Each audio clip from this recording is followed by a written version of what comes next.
It is day 2 of the holiday tournament, and a champion will be crowned tonight. But first, we will see the consolation bracket unfold with the Senators taking on the Lions, a rematch from about a month ago, with West Washington taking that one 49-37. Can the Lions even it up at 1 on the series, or will the Senators prevail again? We will see next. Hi, everybody. I'm Eli Guthrie alongside Dylan Beach, and welcome to the Hardwood at William W.H. Borden High School for the nighttime finale of the holiday tournament. Dylan, before the game, pregame is obviously a very big key for both these squads, getting warmed up properly.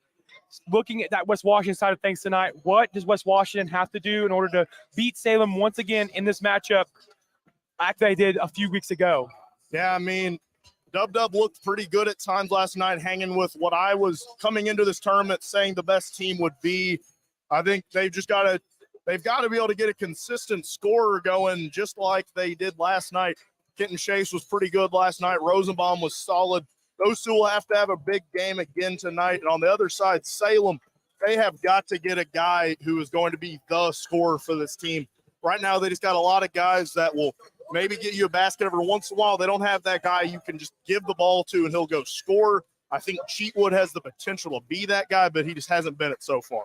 Definitely has not. Cheatwood had a good outing last night against Eastern, but could not quite put the pieces together in order to win that one against the Musketeers, losing that one 58-27 against the strong-footed Musketeers after we saw Caden Temple bring back his reign of greatness onto the team, being back in the first game this season.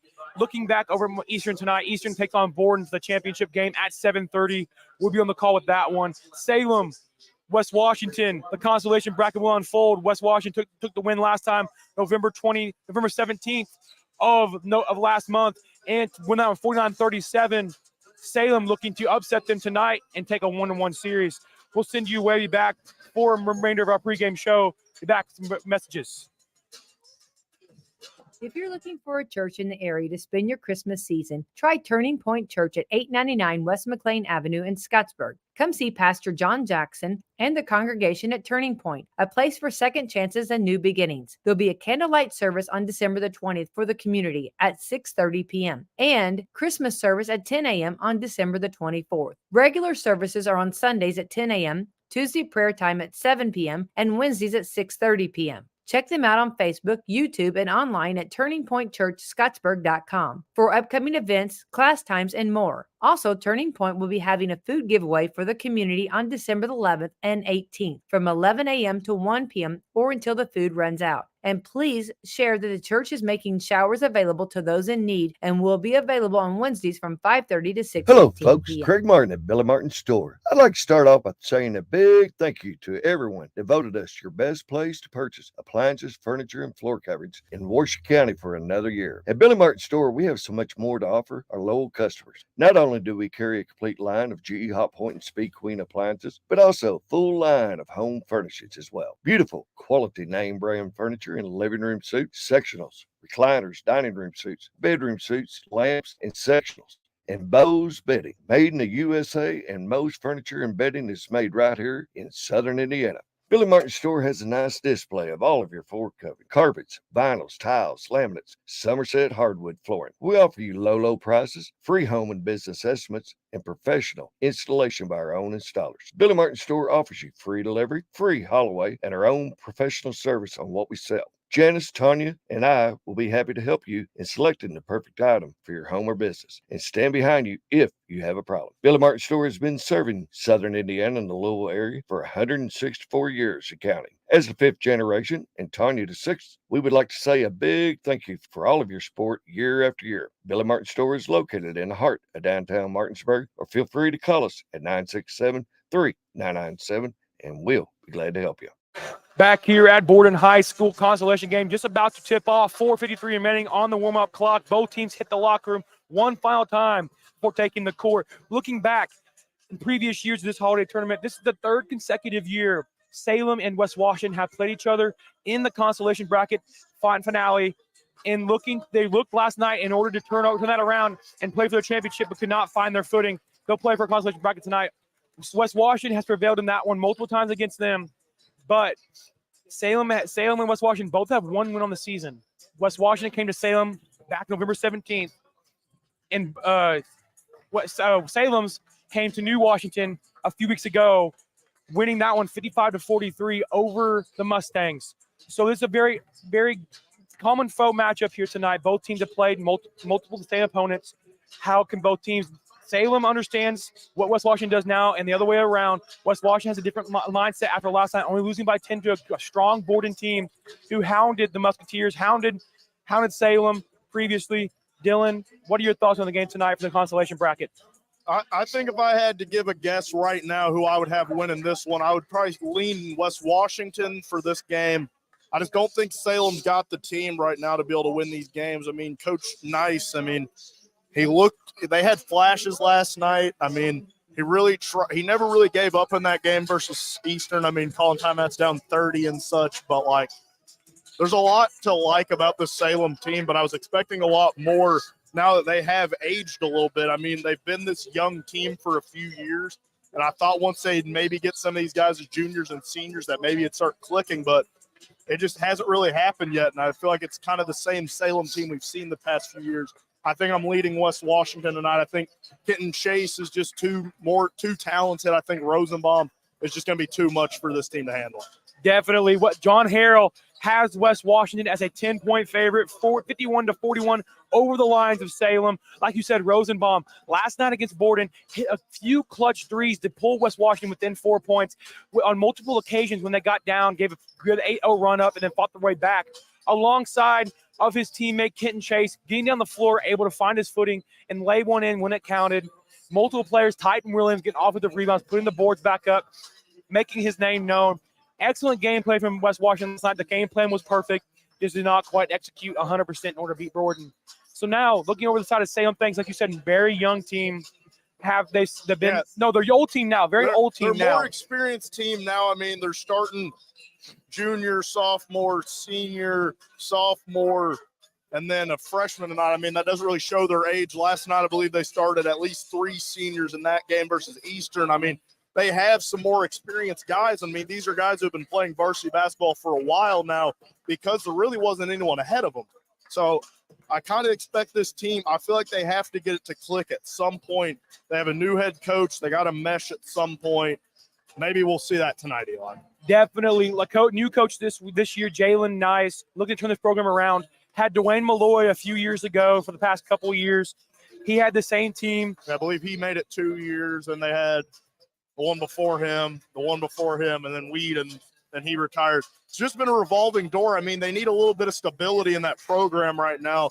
I mean, Borden, they've had the same coach for however long. Eastern, they have a little bit of the stability there since Ray Weatherford's been on the staff for probably about 6 or 7 years now, Eli. They have a little bit more stability compared to these two teams. West Washington, they've had their share of new head coaches. Salem, like we mentioned, a revolving door of head coaches. Both of these teams in this game tonight, under first-year head coaches, they have got to find some stability if they're going to start ticking off some wins in the season. Definitely. Stability is something that Salem has not had in multiple years, like you'd mentioned, a revolving door of coaches coming in and out of that program. But now, like the starters on the floor tonight, multiple of those seniors having no ability to be able to know what varsity basketball is like after not playing on it like an aged person. They played when they're freshmen, sophomores, that varsity lineup, could not quite figure out the game, but now are doing so in a losing record side of things. They're 1-4 on the season, or 1-5 on the season, haven't found that groove yet in order to get a W. So now we're going to see tonight how they can do that and find their way back in the winning section after Galen Nice, the new coach of this program, maybe stick around for a few years and find his way around a program. Yeah, he's a Salem guy. I mean, he's got the college experience. He's got the college coaching experience. I mean, I remember everyone being buzzing about the hire in the offseason. We're just going to see if he can't get it to work out. I mean, I feel like Salem's hired some decent coaches in recent memory. They just haven't all got it to work out in their favor over these last few years. The game is better whenever all 4 of these teams are competitive. I feel like a few years back we had some really good holiday tourneys whenever West Washington still had Bousman and Strange. Salem still was doing pretty good back then. Borden was always solid. Eastern threw in a down year, but still would have competitive games. I feel like this whole tournament is better when we got 4 good teams. I feel like West Washington and Salem have some things to like, just couldn't really get it going last night. Definitely. Borden, like you mentioned, being consistently good. Salem, having Petmeyer brothers, having Shane Mahirin, his brother coming in. And they had some good guys there for a while. Yes. Even last year, 2 years ago, like they had a couple of guys that give you some baskets every once in a while. They just haven't really been able to put together an entire team in a few seasons now. They have not. It's been a problem for all those programs. The only consistent program the past few years have been Eastern and Borden. Borden bringing in new athletes all over the place, transfers out to New Albany. They have Kasem Nash, who's standing right in front of me, dropping 51 points on the season opener against Eastern and having a hot start to go, hot continuation through that. And then now Eastern having a great coach and Coach Chandler Pribble a few years ago, holding that program through. Great talent on that team. Me and Dylan were part of that team. The junior and senior year. I wouldn't call us the great talent, though. I wouldn't call us the great talent, but we definitely had our fair share of contributions. So yeah, but Eastern going. I think they nailed the hire when they brought in Weatherford. He was a part of the program.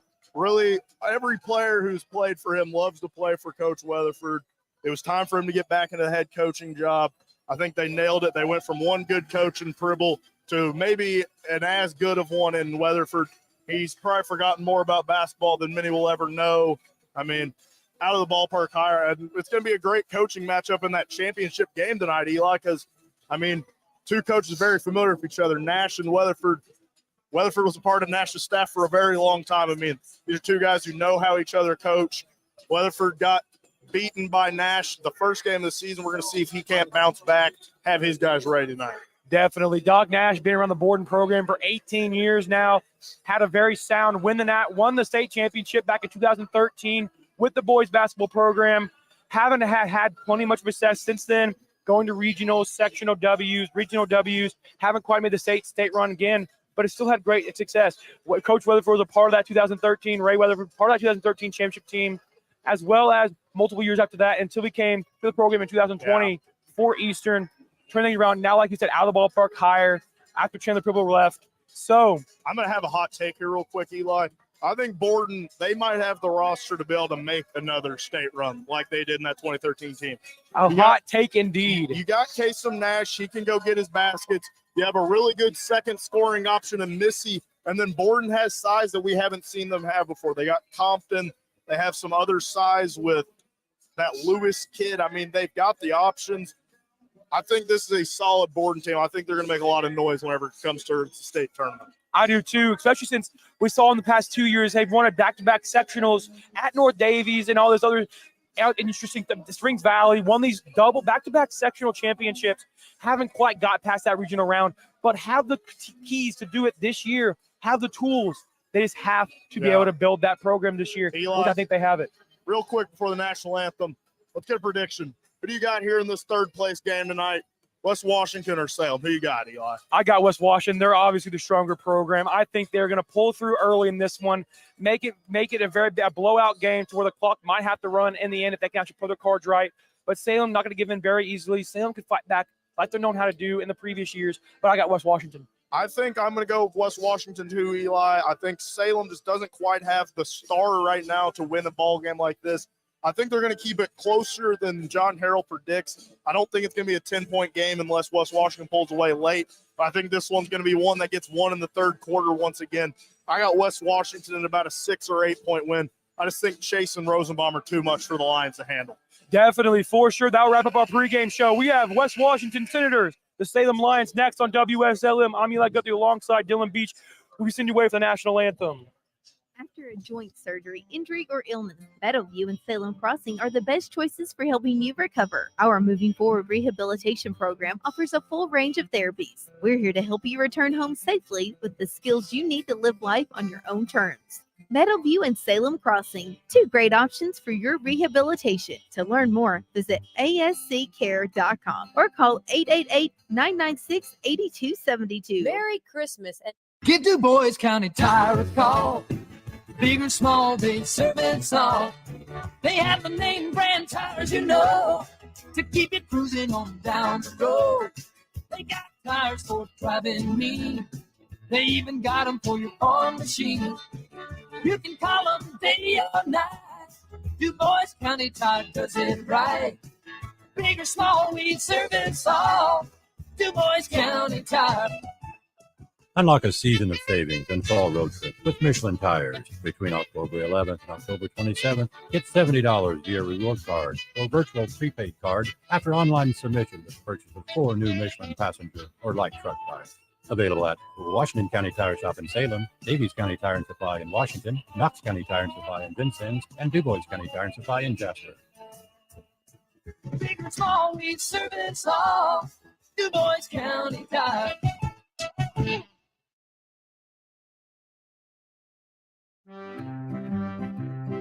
Introduce your family and friends to one of Salem's oldest traditions, home cooking from Mama Rosa's in Salem. Whether you're getting that one-of-a-kind tasting pizza, baked spaghetti, hot sandwiches, or a variety of other Italian food and artisan pizzas, Mama Rosa's has something for everyone. Open Tuesday through Thursday, 4 to 9 for dining and carry-out, Fridays and Saturdays from 11 a.m. to 10 p.m. and Sundays from 11 to 9. Mama Rosa's brings their famous pizza buffet to you on Fridays from 11 a.m. to 2 p.m. for just $10.99. Choose from a wide variety of pizzas, homemade soups, and a large salad bar with their homemade potato salad, slaw, and desserts. Then come back for Friday night's home-style buffet from 4:30 to 8 or 11 a.m. to 2 p.m. on Sundays for $12.99, where you'll find a variety of good home-cooked foods. Stop in and see Joanne and her family at Mama Rosa's and make some new memories or relive your childhood with that one-of-a-kind taste. Dine in or call 812-883-6296 to take the great taste of Mama Rosa's pizza home with you. We are ready for tip here at Borden High School for the third place game of the holiday tournament. Looking at the starting lineups for the Salem. Number 1, Adam Mole, the 5'10 junior. Number 11, Evan Lloyd, the 6-foot sophomore. Number 13, Jaden Cheatwood, the 6-foot senior. Number 23, Braxton Dean, the 6'3 sophomore. And then number 42, the freshman, didn't make a start last night. We're going to have the opportunity tonight, Caden Romero Hembry, a 6'4 freshman. And then for West Washington, number 3, Jackson Cameron. Number 4, Titan Williams. Number 11, Holden Russell. Number 12, Ian Rosenbaum. Number 22, Kenton Chase. Aged lineup there. We are ready for tip here at Borden High School. Final thoughts, Dylan, before the tip. Like I said, I think the star duo of Chase and Rosenbaum is going to be too much for Salem. If Salem's going to win this game, I think Cheatwood's going to have a big night. He's going to have about 20. I think Romero Hembry will also have to be big in trying to stop Williams and Rosenbaum. Meeting at center court, we'll see Braxton Dean and Titan Williams for the tip of this consolation bracket game between the Senators and the Lions. Tip is up. We're underway from Borden High School, controlled by the Senators. Senators, Evan Lloyd has the ball in the backcourt now over the left to his teammate of Cameron. Cameron over to Kenton Chase. Chase back up top to Russell. Russell making a move to the middle of the lane. Can't get up there. Now we're going to see Cameron again. Cameron back to Chase to the right wing to Russell. Russell finds the middle of Williams. Chase, left wing this time. Ian Rosenbaum getting trapped in the corner. Down low, finds Williams. Williams has the wide open chance. Now to Russell. Russell slows Chase down to the top of the key, resetting his offense. Russell double team this time by the Lions, giving no area up to him. Cameron back over to Russell. Russell looking at the center. Rosenbaum for 18 feet. Up in, got it. That's a tough shot for a guy his size, Eli. He's been knocking down shots for a few years now. He grew a little bit. He still can knock him down. He's a tough old player. Quick 2-point bucket there from Ian Rosenbaum. Mole heading the other way. Over to the corner this time to Lloyd. Lloyd back up top to Cheatwood. Cheatwood for three. No good. Rebound comes down to Cameron. Cameron had the other way of the head of steam. Has numbers for himself. Takes it down low to the lane. That got picked off by Dean. Great recovery there for Salem there. Would have been nice to get that Cheatwood three, but Dean read that one well, got that steal back. Mole sent his offense up again after that turnover from earlier. Has a screen coming from Dean, though. Finds Lloyd in the corner. Lloyd getting guarded very close by Cameron. Screen coming from Dean. Lloyd from three. No good. Rebound comes down to Rosenbaum. Rosenbaum, outlet pass to Chase, heading the other way now in the offensive zone. Finds Rosenbaum. Rosenbaum in the corner, step back, doesn't take a shot. Chase, top of the key to the middle of the Russell. Russell from 13 feet. No good. Rebound comes down to Williams. Williams throws it away. Dean has it. Controlled by Dean that time. Gets the Mole in his outlet pass. Yeah, Mole. I mean, not a lot of offense so far. We got to see Salem score. I just don't know who's going to score the ball for this team. Over to the left to Lloyd. Lloyd guarded by Cameron. Screen coming from Dean. Lloyd makes a move to the center. Can't get there. Over down to Mole. Down low to Hembry. Hembry, look at turn that shoulder. Doesn't get gets up and good. Romero Hembry, the 6'4" freshman, gets that one up and good. We're knotted up at 2. Yeah, Salem's going to need him to do that about 20 more times tonight, Eli. In the backcourt, Russell. Russell designated one guard tonight for the West Washington Senators. Getting his notion now from Coach Cummings. Russell directs it over to Chase. Chase was barely there. Chase takes the corner to the baseline. Chase up for 2 on the Robinson side. Got it. Kenton Chase drives the baseline, up for 2. Yeah, he's undersized, Eli, but that's not going to affect him from getting to the lane. He went up over the taller Romero Hembry, still finished on the other side of the glass. Good move. Cheatwood slips the screen to Dean. Dean coming down, up for 2. Got it. Braxton Dean making an impact early. He's got a lot of athleticism there, Eli. He's young, but he'll end up being a good player for the Salem team. Russell, guarded by Cheatwood, down low to Rosenbaum, turns it over. Dean has it again on a second steal. Mole slows things down in the defensive zone, sets up his offense, crossing the timeline. Mole picks up a dribble at half court. Has Lloyd now. Lloyd takes foot inward, reverses the court, back over to Mole on the left wing. Mole takes the lane inside. Mole up for 2. No good. Rebound comes down to Russell. Russell has numbers. Russell's pushing the ball. Can't find no one open. Pulls it back out now. 3 coming from Cameron. No good. Rolls out of the rim. Rebounded by Rosenbaum, though. Offensive board that time for the Senators. And we're going to have a hustle that time. Salem will take over. Excellent play from Jaden Cheatwood. Salem crowd loves that effort there, Eli. Couple of good looks there from West Washington. Just can't get him to fall. Rosenbaum or can't really get that ball secured in his hands. Now Salem going to pay for it. Now West Washington with a press now. Half-court pressure coming from Senators. Mole has it. Breaks the press. Gets it to Russell in the corner. Lloyd in the corner. Misses the air ball. Rebound by Hembry. Up to 2. Got it. Salem will take that 2-point lead now after being down early.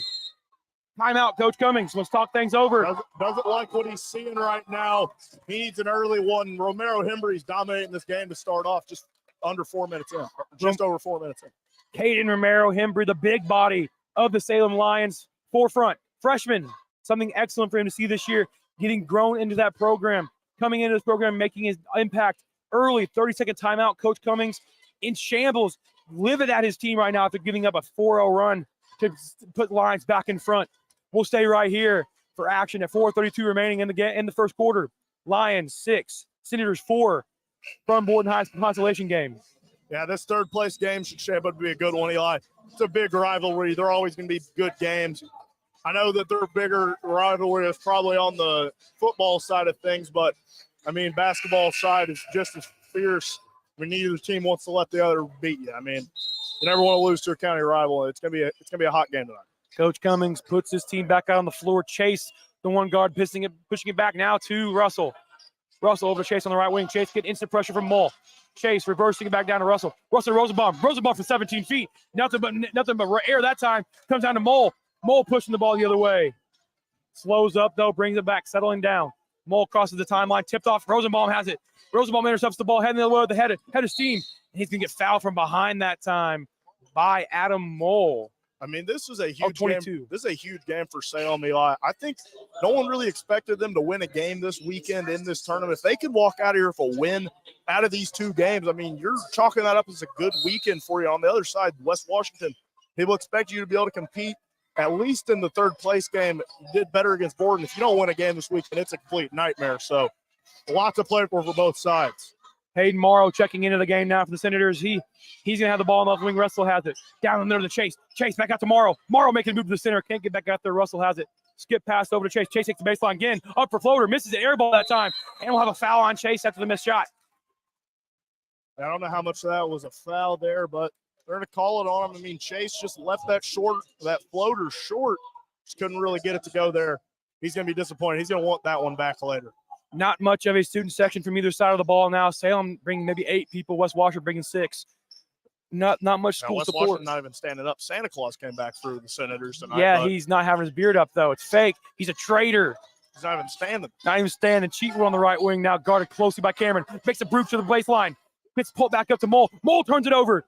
Into the backcourt. We'll have an over and back situation. Heading the other way. West Washington takes possession. Yeah, that one's going to get credited to Cheatwood on the turnover. Not a great pass. I mean, left it at his feet behind him. Mull's never really going to have a chance to catch it. I mean, as a coach, you're going to expect your player to catch that, but just a terrible pass from Cheatwood. 2-3 zone coming from the Lions now with Russell on the right wing. Right deep wing this time. Makes a move to the center. Finds Cameron. Cameron for 3-3. Got it. Nothing but nylon that time for Cameron on that one. I don't think this is a team you 2-3 zone against. They're going to get too many three-pointers up, and I think that's West Washington's game plan about every night. Cameron, the huge one that time, hitting that one down. Jackson Cameron, he's a lightning strike from the outside. Cheatwood has on the right wing, guarded by Cameron. Cameron, the three-point sniper from earlier. Mull on the volleyball line corner. Oh, nearly travels that time. We'll have Cheatwood. Cheatwood, top of the key, finds Lloyd. Lloyd, deep corner to Dean. Dean has a wide open shot, doesn't take it. They're looking not now to Dean out there. Cheatwood breaks inside, can't find nowhere. Lloyd reverses it back over to Mull. Dean's got a mismatch on the block. Dean powerhousing in on Morrow. Can't turn the shoulder. Here we go, Hembry for 3. No good. Rebound comes down to Russell. Russell gets met early by Mull. Heading the other way now, chasing the outlet pass. Chase dribbling it down now, finds Russell. Russell breaks the move to the outside. Gets down, travels. Golden Russell. And the other end, Romero Hembry just couldn't quite stretch the floor with that three-pointer. And then Russell, he just got a little bit ahead of himself. He'll head to the bench for a break. They get Titan Williams back in here. Like Dylan said, Titan Williams, the power forward, checking back into the game now for the West Washington Senators. Yeah, he's huge for this West Washington team. Him and Rosenbaum bring a lot of physicality that the other players don't really give out. Titan Williams is a must-have on the floor. Hembry from 3, misses it off the back iron. Rebound comes down to Williams. Yeah, Williams finds he might Chase. get his green light taken away after those two. Chase reverses it across the court to Morrow. Morrow back to the left. Cameron from deep 3. Misses it that time. Rebound comes down to Hembry. Yeah, he was feeling himself after that last 3. That was probably one that you could probably pass on. Not an inside-out 3, just off one pass. That's one that coach will probably not be happy about. Cheatwood in the directory this time. Makes a move to the center. Cuts across court. Back finds Lloyd. Lloyd step back. Can't shoot none that time. Great defense coming from Jackson Cameron. Cheatwood looking down low. Can't find Hembry. Finally finds him. Looking to trim that shoulder now. 2-3 zone again for the line for Senators. Deaton for 3. No good. Rebound comes down to Chase. Good block out that time from the Senators. Yeah, we're starting to see why they were maybe leaving Dean open. Oh, Dean turns it away. Dean, try out of a cannon, gets that one. That's why he's playing right now. It's not because of his three-point ability. It's because of his hustle. He's gotten 3 steals already in this one early, Eli. Lloyd on the right corner, guarded by Cameron. Top down to Mull, guarded by Morrow. Mull slows things down, 1:20 remaining in the first quarter. The Senators lead 7-6. Here we go, Cheatwood. Cheatwood pump fakes from 3, looking to go inside. Double team coming now from Morrow to Chase. Finds Hembry, though. Down low to Dayton. Dean, going out for 2. No good. Knocked out of bounds. We'll stay here. Yeah, I like the traps there coming from West Washington. I feel like this is a Salem team that you can really pressure and try to trap. I mean, they're running the press right now. I think a couple more half-court traps could do Coach Cummings and crew well. Very good now. Passing in Cheatwood from three. Got it. Jaden Cheatwood opening up the bank there. Open up at the bucket there for three. Chase has it though. Quick offense. Rosenbaum from deep three. No, can't return the favor. Rebound comes down now to Groff. Groff sends it over to Mole. Mole heading the other way. Mole trying to make a move on Russell. Can't. Pulls it back out with Lloyd. Lloyd slowing things down. Final 38 seconds remaining in the first quarter. Salem takes a late lead now, 9-7. Cheatwood down to Broff. Broff switches the screen. I was giving that Broff. Hembry. I messed up that time. Hembry to the corner. Lloyd for two. Gets fouled and one. Lloyd lets that one fly. Knocks it down from and one. 11-7 now. Chance for three-point opportunity. That was a good laugh. I'm not quite sure if that should have been an and one call, but great move there from Lloyd. I mean, Salem, a lot of guys in the score sheet right now, they have got to stay consistent. They can't go empty possessions like they did last night. I mean, starting that third quarter against Eastern, they scored, I believe, 2 points in that quarter. They only scored 2 points in the first quarter yesterday. They cannot have these offensive droughts that have plagued them like they did last night. Romero Hembry taking a seat now. Checking in for him, we'll see number 12, Alex Wilcox. As Lloyd's third three-point opportunity is up and good. Leading now, Lions 12-7. Chase heading the other way. A little bit of half-court pressure coming from the Lions now. Chase makes a move. Chase hands off to Morrow. Doesn't know. Chase takes it in his own hands. Not to Morrow. Morrow reverses the court now. Back on the Lloyd in the left wing. Russell, excuse me. Russell takes it up to the top of the key. Russell finds Chase. Chase makes the leg time. Makes the baseline. Goes out to Rosenbaum. Rosenbaum, step back three. No good. Rebound comes down to Lloyd. Lloyd had an opportunity for a three-point shot that time. Excellent first quarter from the Lions. Taking a steamrolling opportunity, 12-7. That was a good first quarter for Salem. I think West Washington, they got to get Chase and Rosenbaum a little bit more involved. I mean, only 2 points from both of them. Chase's only shot, I feel like, a couple of shots. Get the freshman Holden Russell involved a little bit more. I think West Washington's got a really good player developing in Holden Russell. Starting as a freshman, I think he'll be really solid for them at a point. Maybe if it's not this year, maybe next year. 8 minutes down, 24 remaining in this third-place consolation bracket game between the Lions and the Senators. Lions lead 12-7. We'll send you away. Be back for second quarter action here. I'm Eli Guthrie alongside Dylan Beach. Thank you for listening. After a joint surgery, injury, or illness, Meadowview and Salem Crossing are the best choices for helping you recover. Our Moving Forward rehabilitation program offers a full range of therapies. We're here to help you return home safely with the skills you need to live life on your own terms. Meadowview and Salem Crossing, two great options for your rehabilitation. To learn more, visit asccare.com or call 888-996-8272. New babies, sports physicals, 3D mammograms, primary care, pediatrics, oncology, advanced orthopedics, lung screenings, and surgery. From providing community health services to performing the most innovative procedures, the exceptional doctors, nurses, and staff at Schneck have been caring for friends, families, and neighbors for over 100 years. Schneck. Healthy together. Schneck is the only Centers for Medicare and Medicaid Services 5-star hospital in South Central Indiana. Lions have the ball. So second quarter now. Cheatwood at the top of the key. Looking down low. Turns it away, though. Broth can't handle that one. That pass down low turns them around. Nothing working that time in that first possession in the second quarter for the Lions. Now Chase heading the other way with some transition pressure this time. Looking to find. There he goes, Rosenbaum. Rosenbaum down low, turns it over. Standing right there to pick it off was Wilcox. Now Cheatwood heading the other way with a 5-point lead. Cheat, Lloyd on the right wing. Cameron with a high pressure. Lloyd, Wilcox. Reversing the ball to Mole. Mole looking down low. Looking to reverse the ball again. Does. To the right wing now with Wilcox. Wilcox, deep three. No good. Oh, good. Wow. Counting them off too early, Eli. That was a high arcing shot off the backboard after that initial rim bounce. He got another one, though. 8-point lead now for the Lions. Wilcox got it. Down low to Rosenbaum. Rosenbaum pump fakes. Up for two. No good. Rebound from Williams. Williams goes up for two. Misses. Getting a foul, though. He'll go to the line for 2 free throws. That's great offense there from West Washington, and they've left 4 points off easy layup misses so far. That Chase floater, that's one you'd expect to go in. That Rosenbaum one there, he pressured to take an extra dribble there and just went up and laid it in strong. I mean, that's got to be frustrating if you're Coach Cummings there. That's 4 points you should have right now. 6'4" senior Titan Williams will go to the line for 2 free throws. His first one's up and good. Checking into the game now, number 24, Colton Brown. Letting Kitten Chase take a seat for a little while, catch his breath. Let's see if he can go 2 for 2 this time from the charity stripe. A lot of pressure last night against the Braves in that free throw line opportunities. His second shot is up, and it is good. Nothing but nylon both times there from Titan Williams. Broth. Now back over to Lloyd. Lloyd has pressure from behind. Breaks the pressure. Finds Broth. Broth finds Mole. 2-3 zone coming now from the Lions. The Senators. Senators opening up the three-point line for the Lions. Getting 2 of them up earlier in the first quarter. Lloyd from 3. No good. Somehow hits it again. Why do I keep saying no good? It bounces like to the ceiling and down and falls. Here we go with Russell.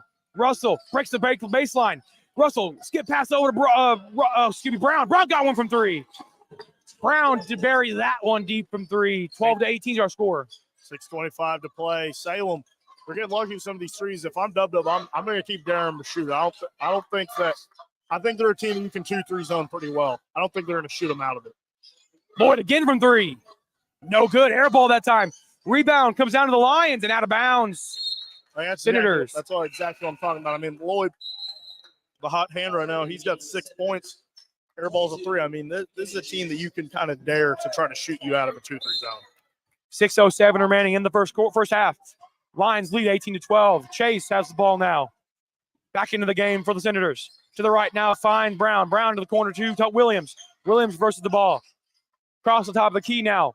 Looking to the middle. Can't find there. Does Chase. Chase with 17. No good. Rebound comes down to Chase again. Chase back out to Williams. Down to Brown. Brown from 15. Got it. Brown that time. Colton Brown knocking that one down. Pulling the lead within 4.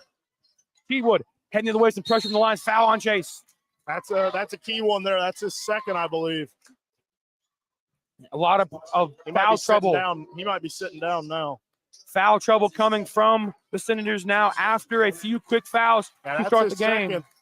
He's going to have to play carefully now. Checking into the game for the Lions, number 23, Braxton Dean, number 42, Caden Romero Hembry. Cheatwood, top of the key. Not much pressure applied there by Russell, but now reverses it. Brown's giving it a lot of heck. Lloyd on the right wing. Double screen looking to be coming. No, but Hembry backs back down to low. Williams giving him a lot of fits down there. They're going to look into him. If they get it in there, they're going to get some better looks outside. Cheatwood for 16 knocks it down. 20-14 is our score now with 5:11 remaining. Russell between the legs, Russell back right. Takes a center shot here. Down low to Williams. Williams for 13 feet. Got it. Russell is a good basketball player, Eli. He's going to get you some good shots for this team tonight. Russell got that one. Holden Russell took that one to his own hands and Williams gets that one. Turns it over. Here goes Brown. Brown pulls it into the front court. Skip pass over to Cameron. Cameron looking middle now. 4-point lead for the Lions. In the corner to Russell. Russell down low to Williams. Williams has that baseline. Doesn't take it. Looking to pull forward. Does. Up for 2 fouled. He'll go to the line. For 2 shots that time after that foul on Hembry. Yeah, he's got 4, I believe. Should be a chance to get to 6 now.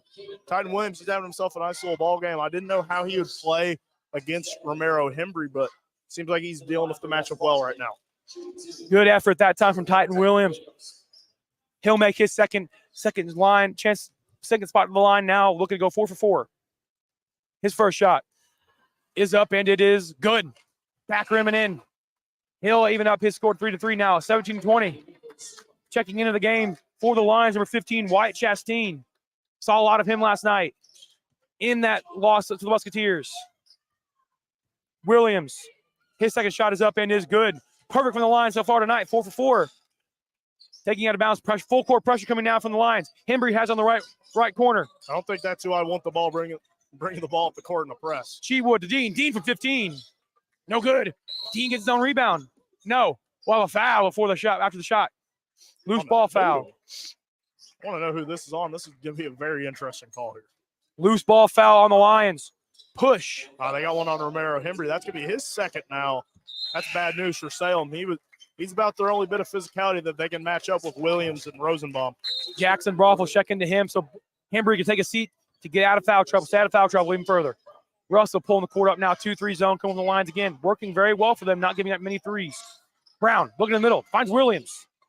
Brown, reverse it back. Williams reverses it back. Now to Russell. Russell in the middle, Rosenbaum. And he'll travel. I don't know about that one. I don't know about that one either. He had seemed to be a very good footing. I think he took his 2 steps, maybe shuffled it. Maybe that's what they're calling that one on. Coach Nice really wanted that one. You could have called that one on Dean right there, travel as well. They didn't get him. Here we go with Lloyd. Lloyd picked off by Cameron. Cameron had the way. Has the numbers up for 2. Nearly gets an and 1. And rolls off the right rim. About had the and 1 to fall there. That would have been a big one for West Washington, get that momentum back on their side. They got a chance to tie it now. Jackson Cameron will go to the line for 2 free throws. After that steal and attempted layup, there had one-on-one opportunity. Didn't convert it. He has a chance to knock this thing up at 20. Fourth of the quarter now. First, that's the first foul on Evan Lloyd. First shot is up, and it is no good. Cannot knock this thing up now. Only thing he can do is pull it then one. Chance coming for the Senators now after having a hard start to this game. His second shot is up, and it is good.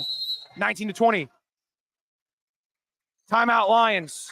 30-second timeout. That's a good move. They need to get their team back under control here. 4 minutes remaining in the first half.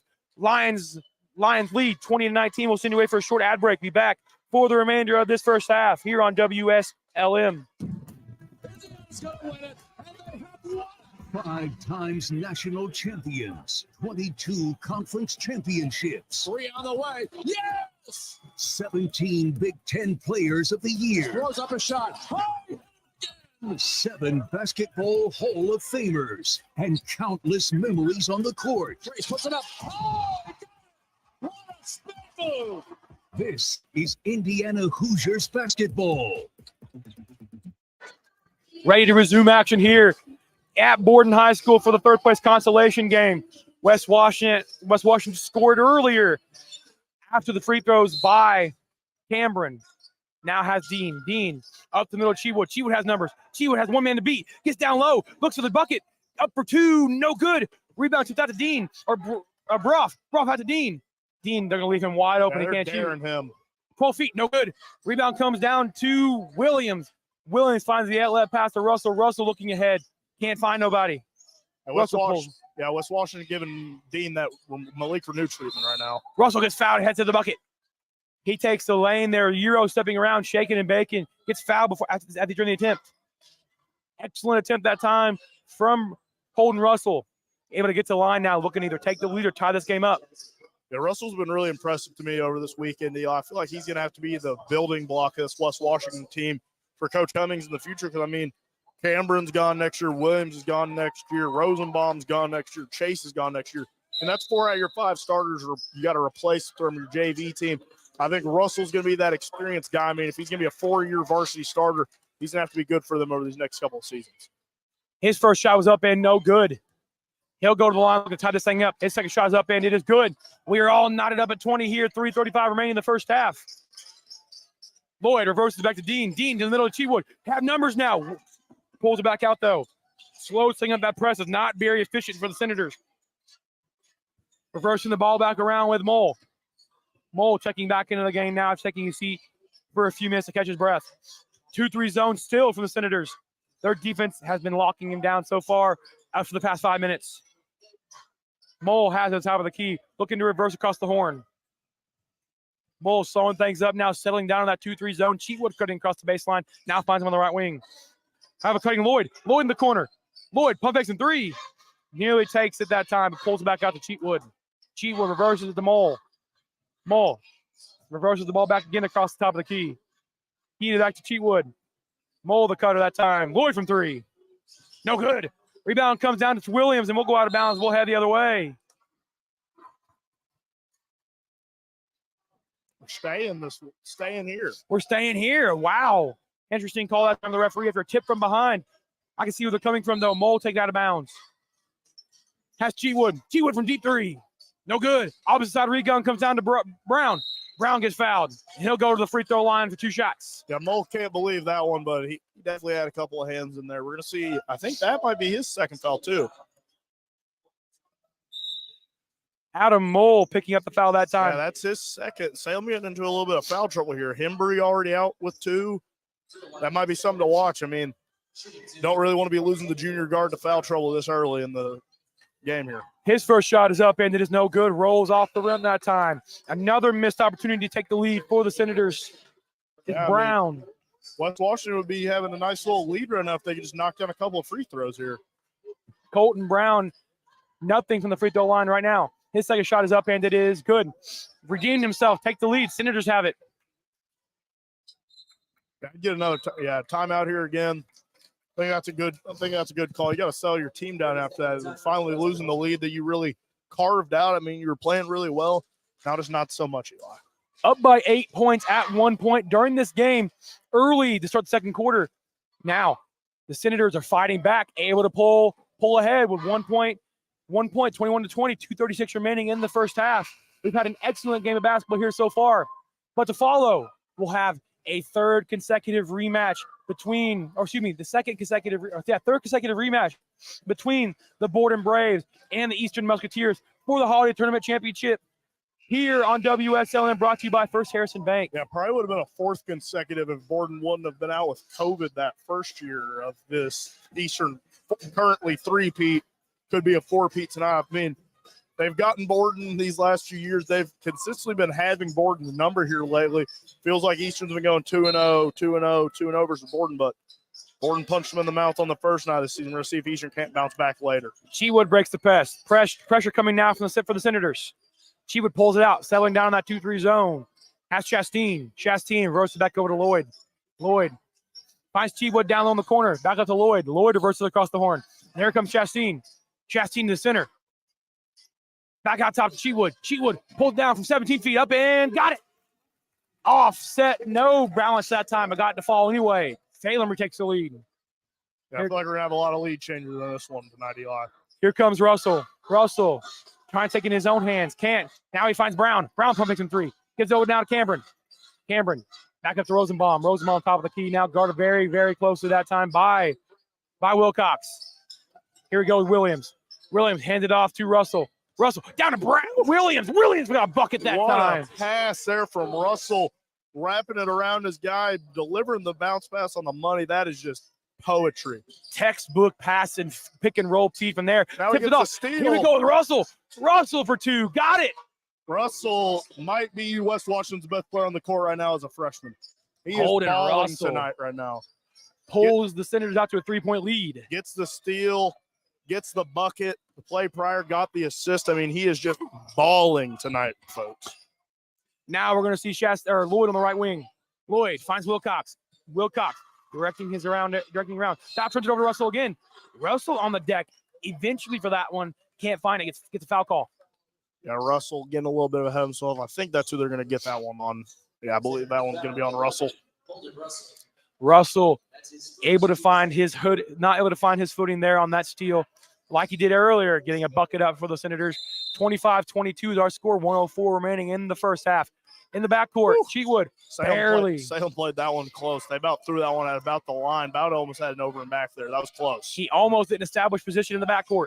But now, down low, Broff. That ain't a match if you want to explore Bruff on Rosenbaum. That ain't good offense for Salem. Cheatwood takes the baseline, gets deep in the corner, spins back to the center. Reverses it now, back over to Lloyd. Lloyd, Chastain, looking down low to Broff. Or not Broff, Wilcox. Wilcox finds Broff from 15. Got it. Broff, Jackson Broff, able to put him within 1. Yeah, that's Broff's game right there. You don't want to be bodying inside of Rosenbaum. You're not going to be able to go up over him. He can knock down a mid-range jumper if he gets called to. Russell, one final shot, got feeling here ensuing for the Senators. Williams on the left corner.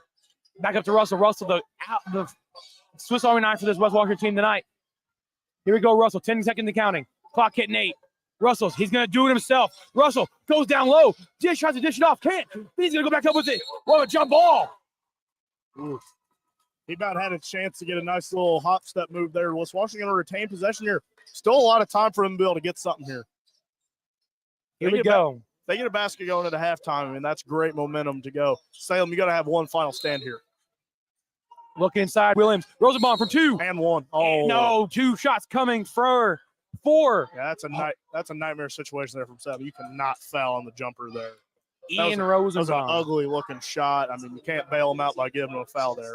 Ian Rosenbaum will go to the free throw line, looking to extend this lead for the Senators up to 27-24. That was just silly on his part. His first shot is up, and it is good. 26-24 lead now for the Senators. Yeah, he had a couple of issues last night off the free throw line. Not there knocking those two down. Ian Rosenbaum looking to go perfect from the line this time. His second shot is up, and it is good. 27-24, that bucket that they need to count it. Here comes Lloyd. Lloyd, long shot from three-quarter court. No good. Left that one way short. Left that one very, very short. We'll go to the halftime. West Washington leads 27-24 against the Salem Lions. Excellent first half, Dylan. Yeah, great first half there for West Washington. Battling back, they wasn't looking pretty at the start. Russell really took control of that game for a while. The momentum really shifted once he got going. I mean, he had the assist to Williams, then got the steal and the layup. I mean, he's playing really good basketball right now. They need to ride the hot hand. They need to balance on him and Chase the rest of the way, and they might be able to win this third-place game. 27-24 is our score at the half. West Washington up right now after being down early by 8. We'll come back for our halftime show here on WSLM. West Washington leads at the half. When I first joined the board at Papa John's, I brought some big ideas. We're going to need more pepperoni. But my biggest idea, the Shakaroni pizza. Make it bigger, make it bigger. More. Instead of extra large with extra cheese and covered in more than 60 pepperonis. When I say a handful of pepperoni, I mean my hand. What makes Shakaroni huge is that Papa John's donates $1 from every pizza to the Papa John's Foundation. 1, 2, 3, Shakaroni! Pizza gets bigger when you Shakaroni. Only at Papa John's. The new Shakaroni is available at your Salem Papa John's for a limited time, starting at only $13.99. Call today at 812-883-3369 or order on your Papa John's app. Better ingredients, better pizza, Papa John's. Ho, ho, ho! This is Jalen Hoare. Santa Claus is coming to town this year, and we believe he has already made his stop here at John Jones, bringing fantastic deals on all of our year-end inventory. Santa has been looking to upgrade his sleigh, and he has found just the spot to do business. If you're tired of being pulled around by Rudolph and the crew, come check out some of our new rides with plenty of reindeer power. We have a list of cars between all of our 5 locations that we can pull from, and you can see them all in one easy spot, johnjonesautogroup.com. See something shiny and new that you're wanting on Santa's shortlist? Give us a call at 877-473-5546 to set up your appointment today. And from your local John Jones family, we want to wish you and your family a very Merry Christmas.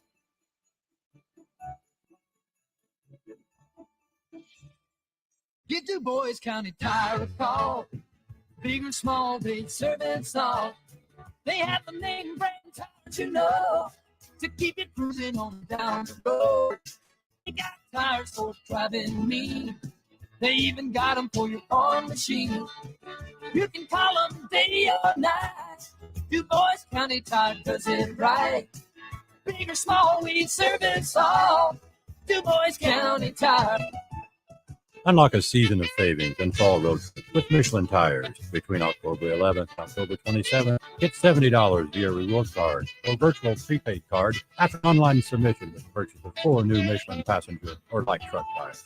Available at Washington County Tire Shop in Salem, Davies County Tire and Supply in Washington, Knox County Tire and Supply in Vincennes, and Du Bois County Tire and Supply in Jasper. Big and small, we service all. Du Bois County Tire.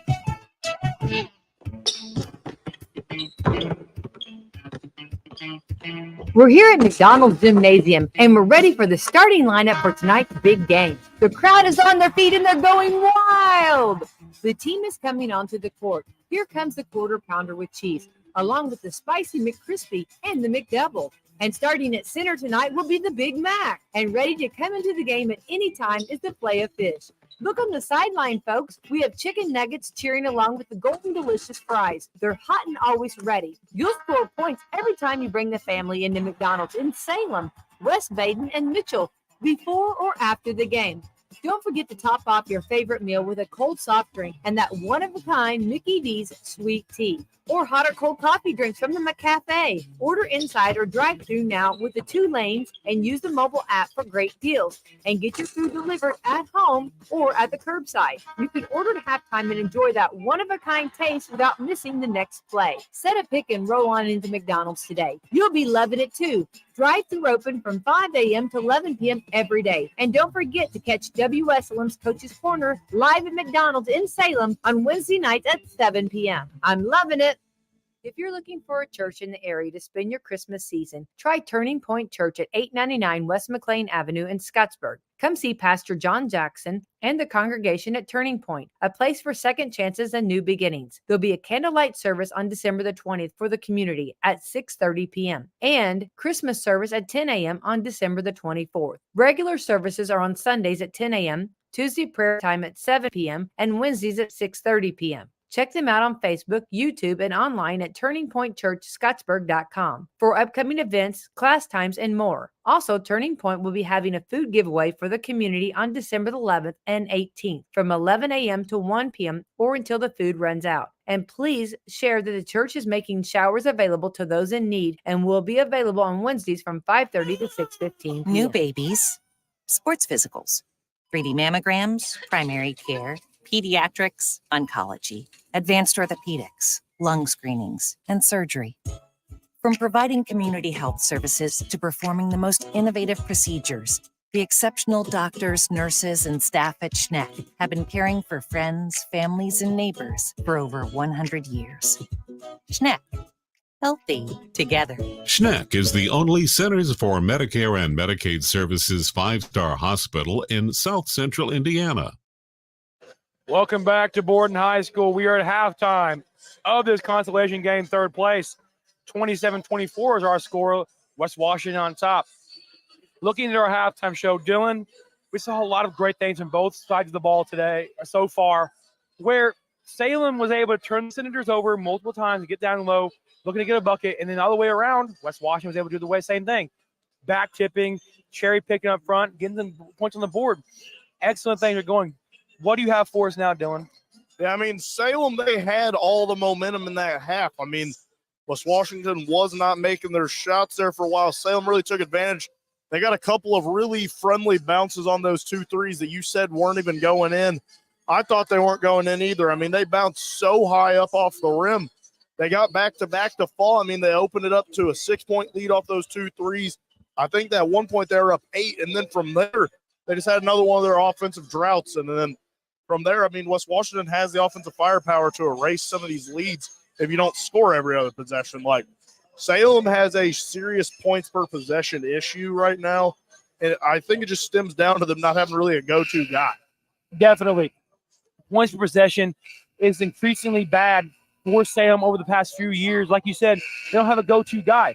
They're trying to find that go-to guy, and a couple of their players like Cheatwood, Jaden Cheatwood, maybe Jackson Broff, or Wyatt Chastain, maybe even Caden Romero Hembry. I think they need to go post first for a few games. I think it would do this Salem team a lot of good because, I mean, they have some good shooters out on the wing, but, I mean, they're shooting them off of just side-to-side lateral passes. They're not getting the chance to really step into their shots. I think if you go post first, let Romero Hembry feed it back out to the shooters, I think that will give Salem a lot more success. And then the other side, West Washington, you just got to ride the hot hand all the way home. I mean, the expectation for this weekend, I know they wanted to win this tournament, but getting the draw versus Borden, that wasn't very realistic. They've got to escape out of here with a win at least this weekend, or it's a disastrous couple of days. I mean, right now the hot hand is holding Russell. I mean, he's really been creating well. He's getting his own shot up. I think you got to roll with Russell. Kenton Chase has got to get more involved in this game too. I mean, he's been pretty quiet in this one. Hasn't really gotten up a lot of shots either. So, I mean, I believe between Chase and Russell, they just have the guard talent to be able to overwhelm the Salem team. I think so, too. Looking back to the first time they played, West Washington was able to hound Salem in every aspect of the ball, turning them over, getting buckets up when they wanted to. Salem was really no contest for West Washington the first time around. At West Washington, they had that home court advantage. They had those numbers they needed. Something has to change tonight for Salem, as they had an early lead, 8 points up, allowed West Washington to crawl their way back. And now they trail by 3 at the half. West Washington not going to back off any, and nor will Salem. Russell, the hot hand right now, putting numerous buckets up for West Washington to get into fall. Something to be noted. Salem also, on the other hand, they're going to have to fight some foul trouble. I mean, they had a couple of guys go to the bench early with 2 fouls. Romero Hembry, if you're coaching nice at halftime, you got to be really establishing out to your players that Romero Hembry, you got to play with your hands straight up. You cannot pick up a 3rd foul early. You're going to have to come sit next to the coaching staff again. He has got to be able to match this physicality, because when I look at this Salem team, they don't have anyone else on this team who can really match the physicality of Williams or Rosenbaum, or even some of West Washington's guards once they drive downhill. I mean, Braxton Dean and Les Bowles are about their only other options for about a backup center maybe of sorts. So, I mean, they could be in some big trouble to start off this game if Romero Hembry picks up another quick one. Yeah, already had 3 fouls in the first half. Had 2 fouls. So he can't pick up that 3rd, or he's going to be sitting for a lot of that 3rd quarter. Yes, he's their go-to post player. He can't be much of an asset down there against Rosenbaum, who had a few good plays last night against Borden, and even a good few plays tonight against Salem, turning things around, able to get down low from that shoulder. I mean, you can get away running a small ball lineup like you did last night against Eastern when they were starting Brody Temple rather than Aiden Miller, but whenever a player like Miller's in the game, you got to have Rosenbaum Hembry in on him, or not Rosenbaum, Romero Hembry in on him. And then whenever West Washington's running the lineup with both Rosenbaum and Williams, he's got to be in there to guard probably Titan Williams type. And then you got to have someone else on Rosenbaum. So, I mean, I just don't know how Salem's going to be able to match up in the post right now. And on the wings, I don't even know if they're better than West Washington on the guards. I think Russell and Chase are the better backcourt pair than they have. Definitely. The backcourt for Salem's good. West Washington's still good too. And that's just something I got to figure out ahead of time, because Salem's going to get the ball until the 3rd quarter, and we're ready to resume action now with Adam Mole in the backcourt looking to pull things ahead. Mole, directory of his offense right now, trying to find the left wing. Finally finds Lloyd on the right wing. Lloyd, Hembry, the top of the key, the big man. Back to Mole. Mole down to Deaton. Deaton wide open. Gets blocked. Rosenbaum has it. A tall man of Ian Rosenbaum sends it away. It's a great block for a guy of Chase's height. Here comes Kitten Chase. Don't know why they wanted to play that ball off to Russell there. He's wide open. They were really trying to force that to Chase to bring it up the court. Here we go with Russell. Russell. Foul finds Cameron. Cameron looking down. Skip pass over Rosenbaum to the corner to Chase. Chase for 3. No good. Rebound tipped out. Here we go with Mole. Mole has a head of steam. Mole has 1 man to beat. Mole goes up for 2. Got it. That's a tough finish right there. Left-hand scoop shot. Chase. Off the glass. Chase. Looking now. Look down to Williams. Williams for 2. And 1. Pass. Holden Russell just continues to set guys up. I mean, that is a pretty pass right through the heart of the defense. That one's not going to be happy with Coach Nice. He's pulling someone. Titan Williams able to find his way around that one after being uncontested down low. And Hembry, nobody in the area. Hembry, big news there. Did exactly what we were talking about in the halftime show. Can't pick up that 3rd one early. A minute in, already going to the bench with 3. Exactly what we said he couldn't do, and now he's done it. Freshman mentality right there. As the reigning champs are in the house now, the East Washington Musketeers just walked in, looking to take their crown home again tonight. Here we go with Mole. Missed the free throw that time. 3-point opportunity, no good. 29-26 is our lead. Looking down low to Broth. Can't. Here we go, Dean. Dean, reverse to Mole. Mole, looking down low. Can't find him. Reversing the ball once again. Pulling it back himself. 3-2 zone now, or man defense coming from the Senators. Yeah, this is a simple man-to-man here. I wouldn't be surprised to see West Washington go back to a 2-3 at some point. Cheatwood. Reverse on to Mole. Mole has Broth open, but Chase hounded him down there. It had a good mismatch. Rosenbaum helped too much. Cheatwood for 2. Got it. Bottom corner of the backboard 2 there from Cheatwood. Here we go, Chase the other way. 1-point lead now for the Senators. Chase breaks an ankle there. Head shaking and bacon. Down low, blocked. Sam's going to have to start getting some better shot selections up. They've gotten some really nice finishes, but those last 2 layups are tough shots. You're not going to make those every time. They got to start getting some high-quality looks to get back in this. Cheatwood here with Dean. Dean back over to Broth. Broth. Lead left open there. Cheatwood now. Looking to take a chance for the Salem Lions. Take the lead. Got it. Jaden Cheatwood. Hand in his face, knocks it down. That's a tough shot. 4 straight for Cheatwood. Jaden Cheatwood gives the Salem Lions the lead now with 5:50 remaining in the 3rd quarter. Here we go. Russell on the right wing now. Looking to reverse it. There's Chase. Chase pulling his way around. Hitting Chase down to Rosenbaum. Rosenbaum sidestepping through. Trying to spin up for 15 feet. No good. Rebound comes down to Broth. I know he fouled half the other way. Good defensive possession that time from the Lions. Rosenbaum's got to stay calm there. He can't be getting that easy foul there. I mean, nothing really there to foul for. I mean, you're not really going to have a chance to grab that rebound once it's in his hands. Just hits him across the head. That's his second now. That might be something to watch out for now. West Washington setting back up this press. I mean, it was really not working for him earlier. Colton Brown checking back in for the Senators. Here we go with Lloyd. Lloyd, half-court slosh pressure that time, and he about turns it over. Mole, guard double team that time, breaks the team. Here we go with Mole. Mole pulls it back out. Can't do nothing that time. He double dribbled that time. Yeah. Here we go with Dean. Dean turns the shoulder on Rosenbaum. Gets up and no good. Rosenbaum pulls it away though on the rebound. Here we go, Russell. Russell had the seam. Sam wanted to travel there. I don't think they're going to get it, but Russell about Williams. Williams trying to turn his shoulder. Gets fouled by Broff. That's a mismatch. He's got to explore that every time. If you got the smaller body on you, I mean, they're around the same height, but I mean, Titan Williams, I think he's got quite a bit of mass on Broff, however you want to say it. I don't think he's going to be able to really guard either of those post players. You got to be able to play Rosenbaum or Romero Hembry eventually in this third quarter. Broff picking up the foul that time, out of baseline, out of bounds now for the Senators. Rosenbaum from 15. Good shot. Got it. Inbound pass and right back to him. Ian Rosenbaum gives the Senators the lead again, 31-30. Great multiple lead play changes. there from Coach Cummings. Get the ball to your shooters. Cheatwood on the right wing. Double team coming from Chase and Cameron. Turns him over. Chase has the ball. Head the other way. They had a seam. Chase up for two. Got it.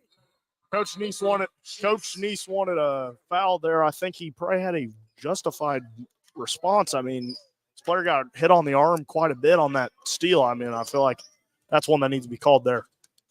Jackson Brough has a bloody nose, and we will be calling an injury timeout for blood on the floor. He's had that for a few possessions. They've needed to stop this for a bit now. Nothing working now for Salem. They're down by 3. Great 2 possessions that time from the Senators, able to pull back through. Senators now lead by 3, 33-30, 4:42 remaining in the third quarter. We'll send you Webby back after the cleansing up on the floor. Introduce your family and friends to one of Salem's oldest traditions, home cooking from Mama Rosa's in Salem. Whether you're getting that one-of-a-kind tasting pizza, baked spaghetti, hot sandwiches, or a variety of other Italian food and artisan pizzas, Mama Rosa's has something for everyone. Open Tuesday through Thursday, 4 to 9 for dining and carry-out, Fridays and Saturdays from 11 a.m. to 10 p.m., and Sundays from 11 to 9. Mama Rosa's brings their famous pizza buffet to you on Fridays from 11 a.m. to 2 p.m. for just $10.99. Choose from a wide variety of pizzas, homemade soups, and a large salad bar with their homemade potato salad, slaw, and desserts. Then come back for Friday night's home-style buffet from 4:30 to 8 or 11 a.m. to 2 p.m. on Sundays for $12.99, where you'll find a variety of good home-cooked foods. Stop in and see Joanne and her family at Mama Rosa's and make some new memories or relive your childhood with that one-of-a-kind taste. Dine in or call 812-883-6296 to take the great taste of Mama Rosa's pizza home with you. After a joint surgery, injury, or illness, Battleview and Salem Crossing are the best choices for helping you recover. Our Moving Forward rehabilitation program offers a full range of therapies. We're here to help you return home safely with the skills you need to live life on your own terms. Battleview and Salem Crossing, 2 great options for your rehabilitation. To learn more, visit asccare.com or call 888-996-8272. Doc Nash, the boys basketball coach, the janitor for the Borden Braves. He cleans up the blood on the floor. I mean, I think after 18 years, they'd let someone else go clean up the court. I mean, he was out here with that spray bottle. He was ready. Got all the blood cleaned up. I think we're ready to resume play here. West Washington, 33, Salem, 30. Eli, it's been a close one. Salem's got to start getting some baskets in a hurry, though. They do. Time's running out for them if they can't pull back in this lead, giving up points to the Senators all over the place, not able to turn things around. So now we got to see how Salem Lions relapse here. Dean has the ball, heading up the far sideline. Dean, the point guard this time. Mole moving around. Here we go with Mole, guard by Russell. Dean has the ball 15 feet, turns his shoulder, back out now to Lloyd. Lloyd, up for 12. No good. A rebound comes down to Rosenbaum. Rosenbaum, outlet pass to Brown. Brown has a man to beat. Brown, up for 2. Got it. Colton Brown goes coast to coast for a layup that time. Brown, that was a great layup there. On the other end, Lloyd was just completely off balance trying to shoot his mid-range jumper. I mean, you got to get your feet underneath you so you can shoot it better. Lloyd has it again. And he travels. Got to travel there. Momentum is turning towards the Senators right now. Salem's got to get an answer. 4:05 remaining in the third quarter. Senators lead 35-30. That was a bad stretch there for Lloyd. I mean, turnover on one end, missed mid-range jumper that was wide open on the other. I mean, that's a bad stretch for the young guard. Colton Brown on the right wing. Back up to Cameron. Cameron for three. No bucket. Push off, it seems they're calling, or push. Push off on Salem. We'll stay on this end of the court. No shot that time. Cameron was able to light one up. Yeah, that's Mull's third. He's going to have to play careful now. 4 minutes to play in this first half. I mean, you got to be careful there. You can pick up a fourth before even getting into the fourth quarter. Russell on top of the key now. Download to Rosenbaum. Rosenbaum from 13 feet. No good. Ooh, Rebound comes down to Wilcox. I think his arm got hit at some point. He kind of double clutched at that one. Something was off in that one. Mole across the timeline now, guarded by Russell very close. Looking at Dean. Dean has it. Not much of an isolation man. Chewood turns the corner. Going down low. Up for two. No good. Rebound comes down to, who's it going to be? The Lions. Lions of Chastain. Wilcox has it. They fouled each other a couple of times that possession. They sure did. Now Mole looking from the corner of the baseline, or the side, lane line. Chewood back up top now to the logo. Now to Chastain, crossing screen now. Dean in the 15-foot line, up for 12. Oh, blocked by Brown for a foul. Ooh. What a call. Yeah, he got ball first there and then the body. I don't know if that one should have been called there. Couple of Eastern players couldn't believe that one there. They're poking fun at Braxton Dean a little bit of fun banter there from the former Musketeer himself now at the line. A couple of dud foul calls that time from the referees. Dean, his first shot. Good. He picks up his first points of the evening. 3:10 remaining in the third quarter. Senators lead 35-31. Got Titan Williams now in for Rosenbaum. Rosenbaum takes to the bench. That's another scoring option heading back to the bench for West Washington here. Salem needs to take advantage. Dean's second shot is up and good. We're now ready to head the other way. The Senators ready to take things over. Kenton Chase has it. Back over to Russell. Russell reversing the ball around. Chase has it now on the left wing. Russell, top of the key, looking around. Can't find no one open. There comes Williams. Williams is wide open. He goes up for two. Got it. Yeah, Russell has been a great job of finding Williams across the middle. He's been the only one daring enough to make that pass over. He's been doing great with it so far. Titan Williams puts another one in the hole. Dean has it now. Looking for 15 feet. Down low to Wilcox. Wilcox turns the shoulder on Brown, gets fouled. He'll go to the line for two. Yeah, Brown was definitely slapping in on that one. That's a justified foul call there. He needs to chill out a little bit on that one. Wilcox, that'll be Alex Wilcox, a 6'3" senior. Going to the line now, looking to pull within three. His first shot is up. And it is good. 33-37, 4-point lead for the Senators now. Checking back into the game for Russell. Holden Russell will be Ian Rosenbaum. Looking to close this one out. 2:36 remaining in the third quarter. 37-33 is our score. Wilcox, second shot is up, and it is no good. Rebound comes down to Rosenbaum, the tall one. Chase has a man up there, Brown. Doesn't take him, though. Here comes Chase. Corner to Brown. Brown reversing it back around. And a couple of cutters there they missed. Here comes Cameron. Cameron turns it over. Foul. Ooh, that is a brutal call against Salem there. I don't think there was any contact there at all. That is a brutal break there from Salem. Looked like they almost certainly were going to have a steal. Cameron got read like a book. Foul on number 15, Wyatt Chastain, the senior. Salem fans ain't going to like that one very much. They didn't like it from the whistle. Here comes Chase. Chase turns it around, turns it over. Doesn't, though. Maintains possession. Here comes Rosenbaum. Down low to Chase. Chase, look up for two. Tips it off to Williams. Up for two. Got it. Yeah, they got to get Romero Hembry back in this game. Williams, another basket for him. Eating everyone alive down low. He pushes off. That's going to be a shove-off all day. Russell playing tight defense. Mole couldn't believe it, but he shoved off. That's his fourth now. He'll probably be missing until deep into this one. Adam Mole pushes off using that chicken wing.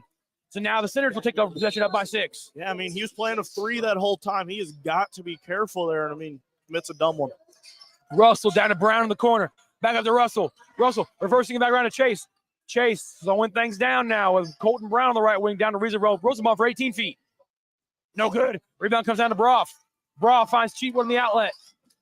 Cheatwood bringing his way down the court, looking for an answer for that Senators offense. From 13 feet. No good. Oh, Up great to outlet. Brown. Brown has an open man. Up for 2. Got it.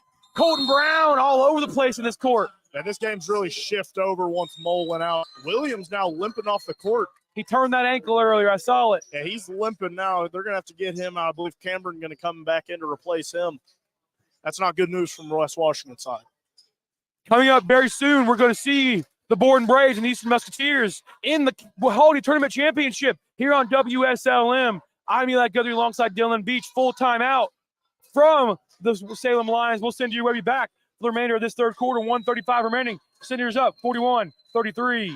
If you're looking for a church in the area to spend your Christmas season, try Turning Point Church at 899 West McLean Avenue in Scottsburg. Come see Pastor John Jackson and the congregation at Turning Point, a place for second chances and new beginnings. There'll be a candlelight service on December the 20th for the community at 6:30 p.m. and Christmas service at 10 a.m. on December the 24th. Regular services are on Sundays at 10 a.m., Tuesday prayer time at 7 p.m., and Wednesdays at 6:30 p.m. Check them out on Facebook, YouTube, and online at turningpointchurchscottsburg.com for upcoming events, class times, and more. Also, Turning Point will be having a food giveaway for the community on December the 11th and 18th from 11 a.m. to 1 p.m. or until the food runs out. And please share that the church is making showers available to those in need and will be available on Wednesdays from 5:30 to 6:15 p.m.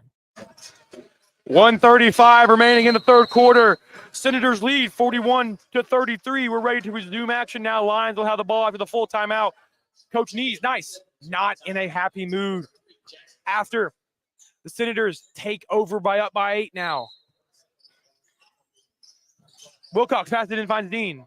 Dean making a move of the court. He's the one man right now. Dean doesn't take it though. Looking to turn his shoulder, can't. Wilcox back to Cheatwood. At the scores table now, we'll see Brown. I still can't believe Hembry hasn't came back into this game. You can't trust him out there. He has 3 fouls. Here you go, Dean. Dean looking to put his post up on Reese Rosenbaum. Done. Yeah, but you got to play him eventually, and you got to be able to come stop his bleeding. I mean, especially if it's shaking up Williams. I mean, this feels like the time to go at that post play. Rosenbaum from 11 feet. No good. Rebounds come out to Cameron. Back to Rosenbaum. Cameron in the corner. Oof, Russell has it. Intercepted. Here comes Chase. Chase double team that time from Chastain and Dean, but releases himself out top to Russell. Back to Chase. One final chance coming down from the Senators. Over to Williams. Williams shaking up. Williams baking around. Up for 2 and nearly fouled. He is fouled. That is a good move right there.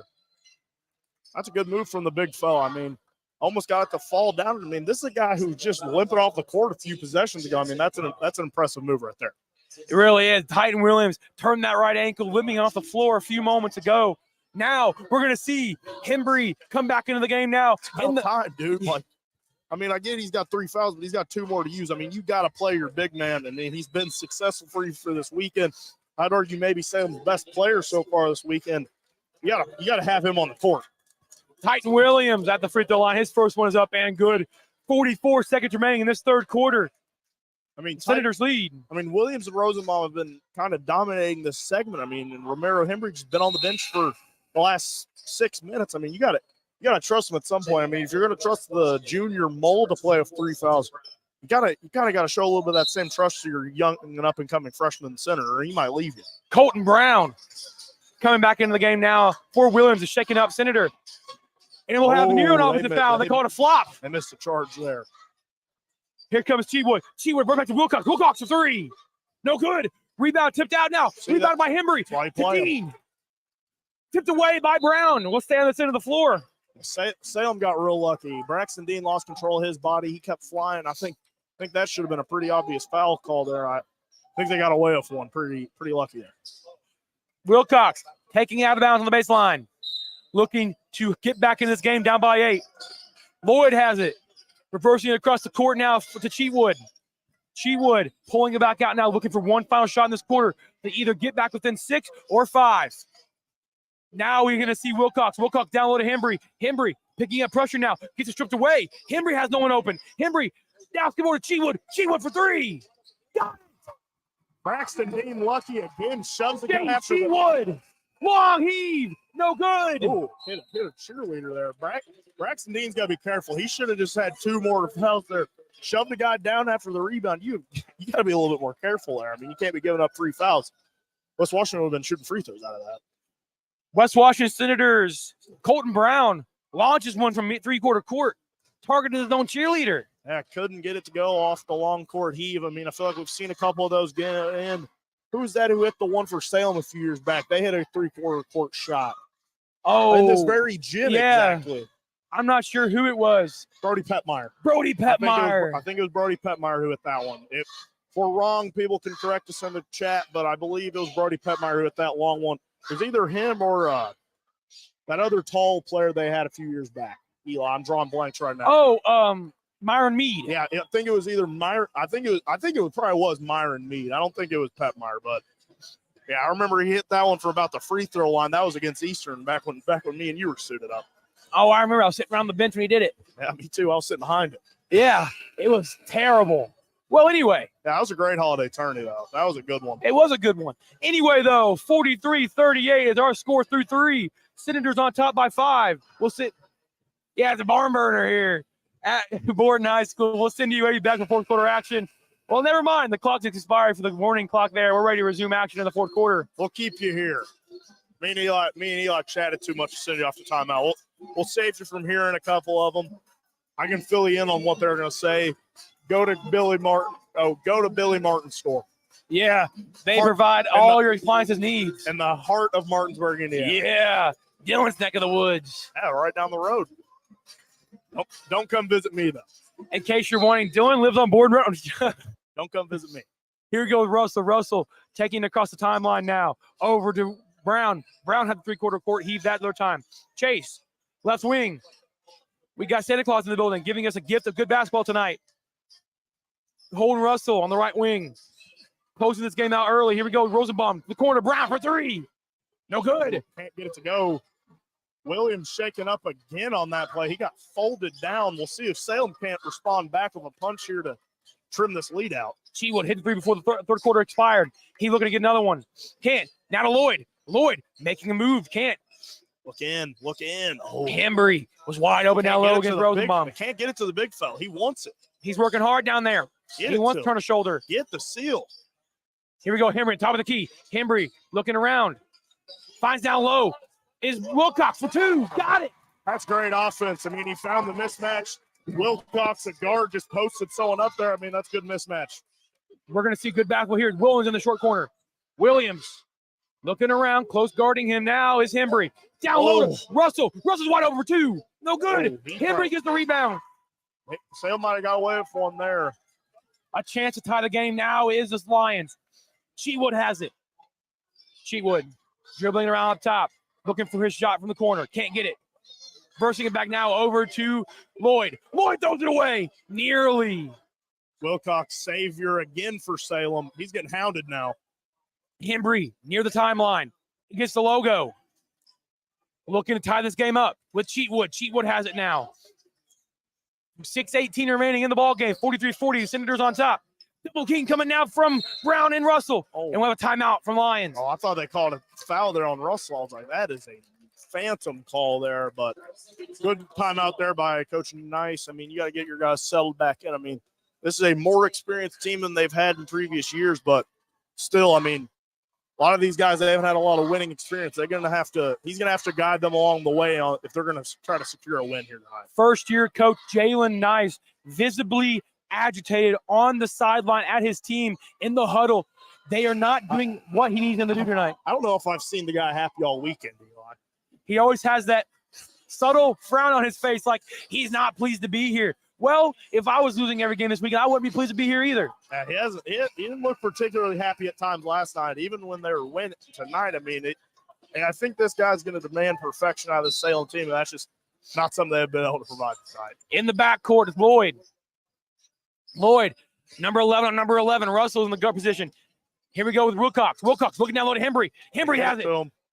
Hembry. He about stepped out. Throws it away to Dean. Dean looking from the shoulder. Can't. Back out to Lloyd for three.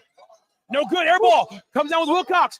Wilcox pulling it back out now to Cheatwood. Wilcox is saving Salem right now from a couple of turnovers now.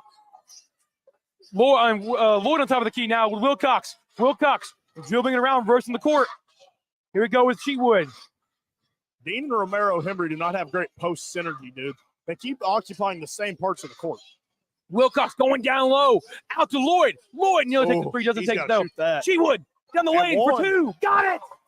Jaden Cheatwood pulls the line within two. It's 1-1. I don't know how he didn't get the foul call there. I mean, players were holding down on his shoulder that whole time. He about had an and one. We'd have a tie ball game. Chasing 15 feet. No good. Long rebound comes out to Williams. Ooh, that's Williams huge. to chase again. About could have got Hembry for his fourth. Cameron breaks the baseline. Number two. Got it. That one they certainly could have got Romero Hembry for his fourth. Jackson Cameron lets one fly and knocks it down. 45-42 lead. Answers the prayer. Yeah, West Washington desperately needed a basket there. Hembry. He's the one guard right now for some odd reason. Looking down at Dean. He was wide open. Had a chance. Yeah, he's got a mismatch with Chase. I mean, he's stronger and taller than Chase. They got to explore that a little bit. Looks like they're going ISO here for Dean. Why is he taking out to the post? Hembry to Cheatwood. Cheatwood pulling it around, trying to clear his own out. Doesn't. Has Lloyd. Lloyd. They're not looking at this mismatch at all. I mean, he's about a head taller than Chase is. They just keep giving it to him on the wing. It's not a mismatch on the wing. Dean breaks it down the lane. Dean pass over to Hembry. Hembry looking toward the shoulder. Can't. Has Lloyd to Wilcox. West Washington's playing lockdown defense right now, man. Wilcox cannot find anything. Gives it back to Cheatwood. Cheatwood pulling things out now. 4:15 remaining. This defense is hounding the Lions right now. Wilcox back with the ball on the left wing. Screen coming from Hembry. Salem's just trying to get a breakdown at some point. If they just keep dribbling it out a little bit, maybe they'll get a breakdown. Maybe they'll get an open shot. They're going to hold it involved. They're here for a long time, not a good time. Lions looking to get a possession here with some points. They can't hand out empty here. Down low to Dean. Oh, Dean throws it away. That's a bad pass from Hembry. Here we go with Russell. Russell has it. Down low to Williams. Williams looking to throw it down. Misses it. Rebound comes down to Hembry. He probably traveled too and missed it. Get the ball out, big fella. Hembry. Here with Wilcox. Hembry held on to that too long. They had numbers. Wilcox has on the right wing after a miscommunication on the transition game. He's got to be able to get that outlet out quicker. I mean, they had numbers. They probably have a layup there. Lloyd has it. Here to Hembry now. They're playing a 4-out, 1 in with Dean down low. Reversing it over to Alex Wilcox. Wilcox. About double out. He does. They call him on the carry. Salem's got to get that ball out in transition. I mean, this is a decent transition team. You got some athletes. Let them get out in transition and run. I mean, he took too long to get that ball outlet, and then it's just a bad, stale offensive possession. I mean, that's just inexcusable. Taking it out of bounds for the Senators now, Ian Rosenbaum. Good player tonight. Working very well. We got more blood now. Romero Hembry, they're saying he's got blood. Romero Hembry had to go to the sideline now for some blood on him. Coach Nice going to wipe him off. Coach Nice does not care about his he's shirt. He's gonna lose his big man for a second or two. He didn't want to, but he's gonna. He's gonna have to. Trainer's got to just throw a Band-Aid on that and get back in there. For sure. Salem running out of time. 3:15 remaining in the ball game. Senators up by 3. Just a 3-point lead, 45-42. They got time. I mean, they got the shooters to erase this deficit, but they got to get a stop, and Rosenbaum's going to get this ball on Bruff. Chase, back to Cameron. Cameron breaks inside. Cameron back to Rosenbaum. Now turns it over. Rosenbaum making a move. Push off Brock. Over 2. Got it. Ian Rosenbaum puts one away. They needed to get that ball to him from the start. That is a mismatch. He is much larger than Broff. There's no way he can guard that. Mole has it now. Not much of a mismatch here. He had 4 fouls for so long. They got him back in now. Now they're going to get Hembry back in. I think Nice has got his lineup that he actually wants now, despite that blood timeout. Jalen Nice, more and more frustrated as the night goes on with this team. Can't get nothing working now. Down by 5, 2:40 remaining. Full timeout for the Lions. We'll send you away. Senators lead 47-42. When I first joined the board at Papa John's, I brought some big ideas. We're gonna need more pepperoni. But my biggest idea is shakaroni pizza. Make it bigger, make it bigger. More. It's better. It's extra large with extra cheese and covered in more than 60 pepperonis. When I say a handful of pepperoni, I mean my handful. What makes shakaroni huge is that Papa John's donates $1 from every pizza to the Papa John's Foundation. 1, 2, 3, shakaroni. Pizza gets bigger when you shakaroni. Only at Papa John's. The new Shakaroni is available at your Salem Papa John's for a limited time, starting at only $13.99. Call today at 812-883-3369 or order on your Papa John's app. Better ingredients, better pizza, Papa John's. After that, timeout by Coach Nice, the first-year coach. We're going to see the Lions back on the court with the ball. Going to be a big possession here. They got to get a basket. 2:40 remaining in the ball game. The gym is starting to fill up now, ensuing that championship matchup at 7:30 here. Maybe a little less than 7:30. It's gonna be like 7:45 to tip off. Yeah, it's gonna be a big atmosphere tonight, Eli. Borden on their home court, they always bring it. Eastern just down the road, I'm sure that they'll have a big crowd tonight. Mole breaks the lane, number 2. No good. Rebound comes down. It's Williams. Williams has Chase. He's inches away from getting this one back to a one-possession game. I might do it. Chase on top of the key now. Nothing but slow time here now. Chase breaks away with Williams in the short corner. West Washington needs to slow it down. Rosenbaum going down low. Doesn't get nothing going. Rosenbaum pump fakes some 3. He's going to take one there. Slow it down, West Washington. Cameron down to Williams. Williams for 2. Got it. That's just a mismatch. I mean, Braxton Dean can't be in charge of guarding Williams. I mean, he's just not quite there on the size department. I think he's going to come sit now. 3-possession game now for the Senators. For the Salem Lions, looking to turn things back up. Chewood has it. Chewood out to Dean. Dean's not a 3-point shooter. They're daring him to, man. Mole turns the corner over to Lloyd. Lloyd gets a screen. Lloyd back up top to Chewood. 1:38 remain, down by 7. A couple of fans in the crowd. Foul. They're the coach. More than a couple of them do. It's a Salem fan base. And now, I mean, I think they are kind of onto something. I mean, you got a 6'4" freshman. I mean, you got to use him a little bit. I mean, I get that he's young, and we have seen it throughout the years, like how Eastern really couldn't trust Jacob Cherry in his freshman year quite as much. They kind of had to ease him into things, but remember, Hembry's already got the frame. I mean, you got to be able to trust to throw it into him. Wilcox with 3. No good. Rebound by Broff. Broff loses it. Wilcox has it again at Chewood. Here we go with Hembry. Hembry. Mismatch outside. Down low to Wilcox. Wilcox for 2. No good. Rebound by Broff. Hembry is a good passer. They have got to get this man down on the block a little bit more. Every catch he keeps getting it out on the wing. Salem with no urgency. Hey, he's out for that. There's people listening to this with headphones on. There's people listening with this full volume. Eli, chill out, man. Timeout. White. West Washington wants to talk things over. Coach Cummings wants to draw up some final. Salem's had some decent possessions here, but I think they're just going to run out of time. I don't think they've wasted too much here on these last 2 missed shots. I mean, they had to get one of those to fall. Coach Jamie Cummings wants to talk one last time over with his team on defense, trying to halt this Island Lions team from coming back in this one, down by 7, 1:15 remaining. Full timeout.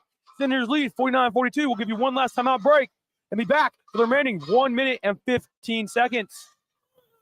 New babies, sports physicals, 3D mammograms, primary care, pediatrics, oncology, advanced orthopedics, lung screenings, and surgery. From providing community health services to performing the most innovative procedures, the exceptional doctors, nurses, and staff at Schneck have been caring for friends, families, and neighbors for over 100 years. Schneck. Healthy together. Schneck is the only Centers for Medicare and Medicaid Services 5-star hospital in South Central Indiana. Live action here on WSLM. The final 1 minute and 15 seconds until we get to see the championship contest. Musketeers looking to 4-peat. Borden looking to get their first one in 4 years. Pegging out of bounds. Jaden Chewood to start the last minute and 15 seconds. Salem Lions have to get something going now. They're down by 7 with a minute 15 left. Up to Hembry. Hembry makes a move on Williams. Hembry. Go up, big fella. That's a Wilcox. Wilcox to Mole. Mole inside for 2. Foul. He'll go to the line. Yeah, he was mad. He thought he needed that and one there. He was close. Just couldn't quite scoop it up onto the glass. Ended up hitting it up on the short of the rim. Adam Mole will go to the free throw line, looking to pull within 5. If they can, he has an opportunity here. Adam Mole, his first shot is up, and it is no good. Struggling from the free throw line tonight is the Salem Lions. Yeah, that one's probably going to be curtains there. One thing to note here I'm seeing with this Eastern team, I don't think Branson White dressing once again. Reese Weininger once again dressed. He was dressed last night. He was sick last night. We'll see if he's out there tonight. Adam Mole looking to pull within 6. His second shot is up, and it is good. 43-49, checking into the game. Chastain for Mole. More of a defensive mindset now, maybe offensive mindset, trying to get this ball back. Full court pressure coming now, 2-2-1. Russell to the safety net of Rosenbaum. Now finds Cameron. Cameron over Chase. Chase picks the timeline. Chase brings it up top now. 58 seconds of counting, less than a minute. 54 seconds of counting left. I'm going to bring some more pressure here. They're just letting them dribble it around. Chastain guarding Russell. The Rosenbaum. Foul called earlier when Rosenbaum got it. They still got a couple here to give before they're even in the bonus. They still got it foul 4 more times here, Eli. No more urgency for the Lions than they had before the timeout. Jalen Nice wanting things to flow for this Lions team, cannot find it. They got to foul 4 more times. I don't even know if they're going to be able to get them into the bonus. Hands off to Rosenbaum. Oh, my God. Turns it away. Rosenbaum turns it over. I don't know what Colton Brown was doing there. He tried getting a handoff there. He could have just held the ball and got fouled. I mean, Salem fouled last time out. Just hold the ball, young fella. Now Titan Williams going to come right back. I didn't think Brown was going to survive that one. Full court press from the Senators. Embry has it. Back over now to Wilcox. Long pass at the Broff. They have to have something going now. Get something quick. They're Cheatwood holding the ball too much. Cheatwood to Hembry. Hembry for 3. Got it. 3-point lead for the Senators now after big freshman Hembry knocks one down. Yeah, they needed a quicker one. They had the ball. They got the ball over for like 45 seconds, got the shot up at 33. Get a lucky one to fall from the freshman big man. Now they have got to get a stop here, Eli. You've either got to turn them over with some sort of a press, or you're going to have to foul a few times. I hope they miss some free throws, Eli. Lucky knockdown that time from Caden Romero Hembry, the 6'4 freshman. Putting one up and letting it fall. 3-point lead now for the Senators. We are back underway. 1-possession game. It was 3 possessions earlier with about a minute 30 to go. Now it's only 1. Senators have the ball coming out of the timeout. This is certainly one situation where the new bonus rules hurt Salem. I mean, they haven't gotten they haven't really gotten a lot of fouls called on them in this half.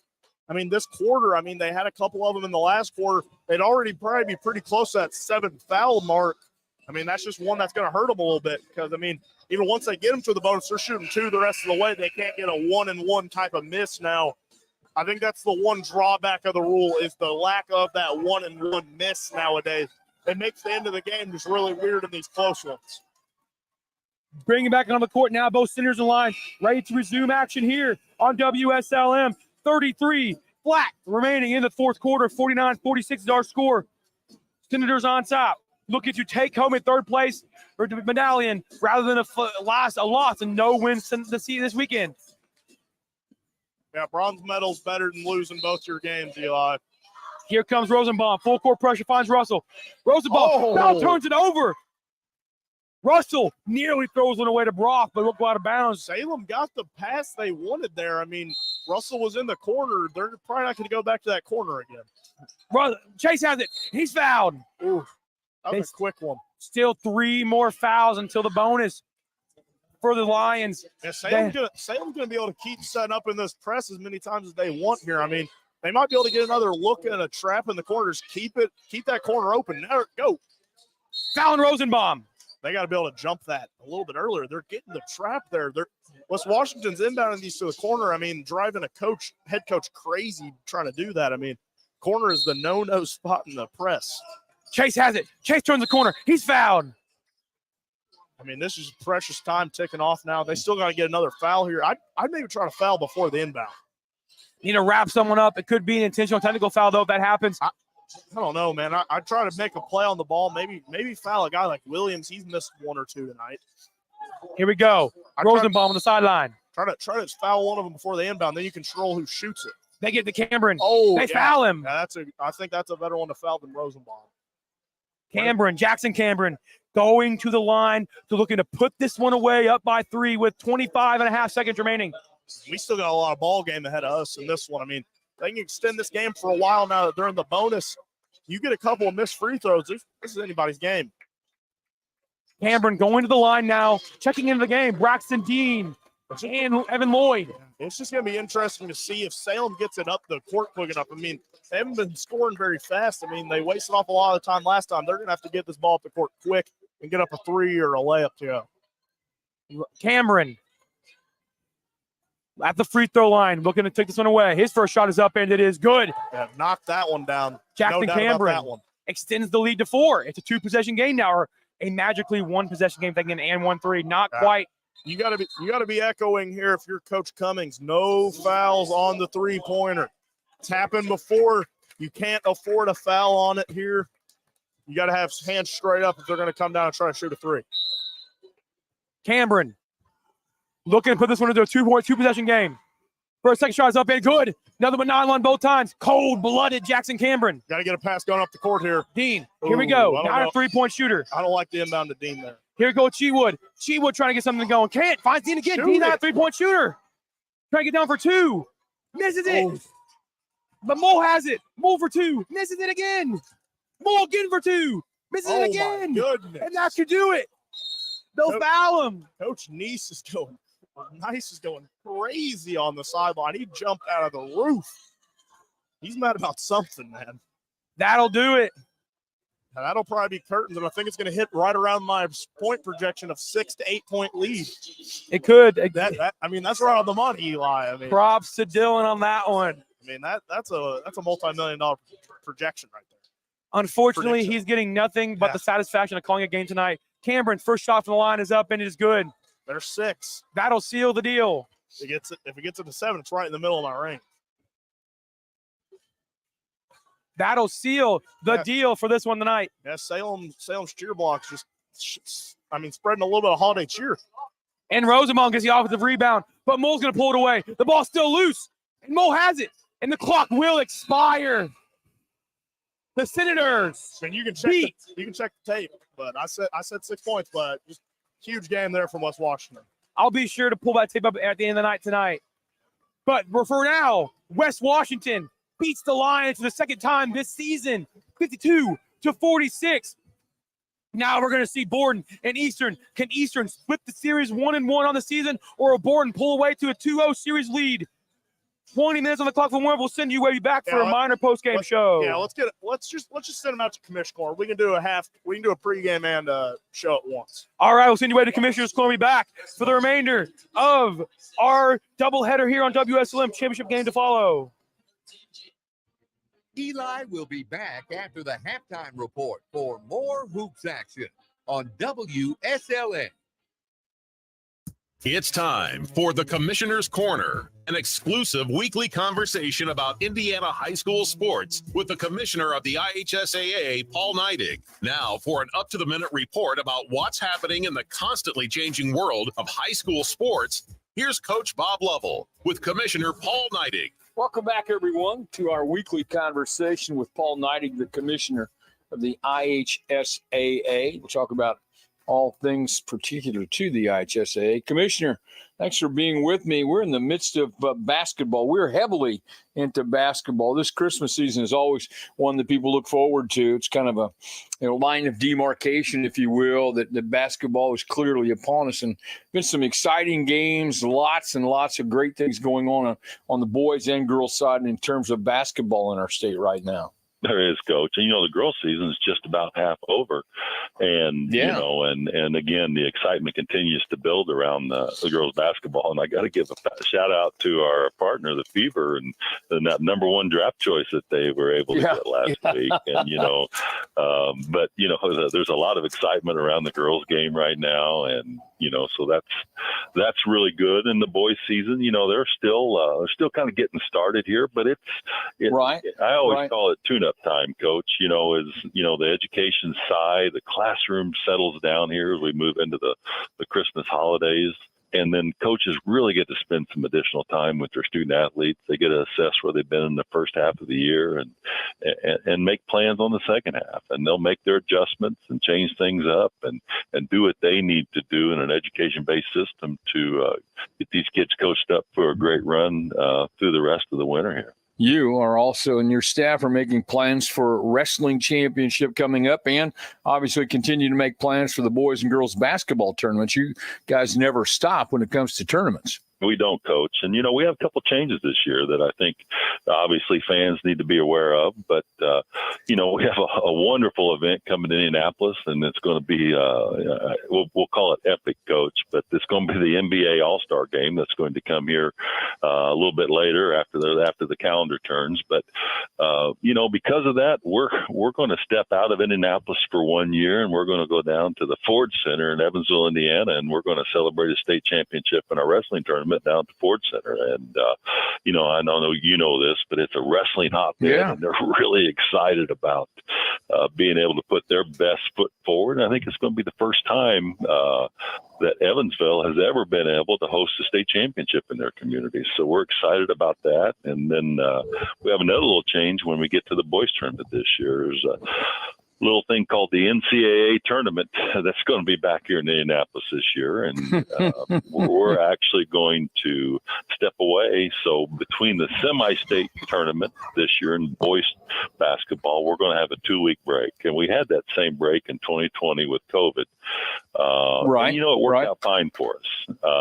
It worked out fine for us. And so we feel really strong about celebrating our state championship in Gamebridge Fieldhouse, the home of the Pacers, our partner. And so we're just going to have a 2-week break between semi-state and state finals. And then we'll celebrate the last Saturday in March, the boys basketball tournament, as we do every year. Holiday time coming up on us soon. It's always a great time for events like in basketball, wrestling, swimming, where you get a chance to go to some different venues, different parts of the state, and see different kinds of competition, and encourage people to look into schedules and see about all that.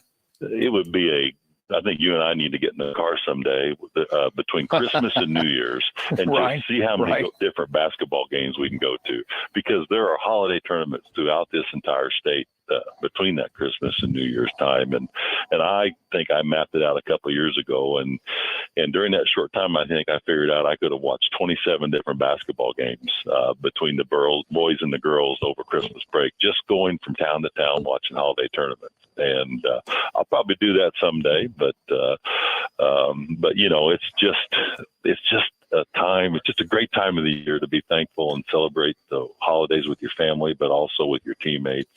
And what a better place to do it in the gym or in the swimming auditorium or wherever you get to hang out with your coaches and your teammates.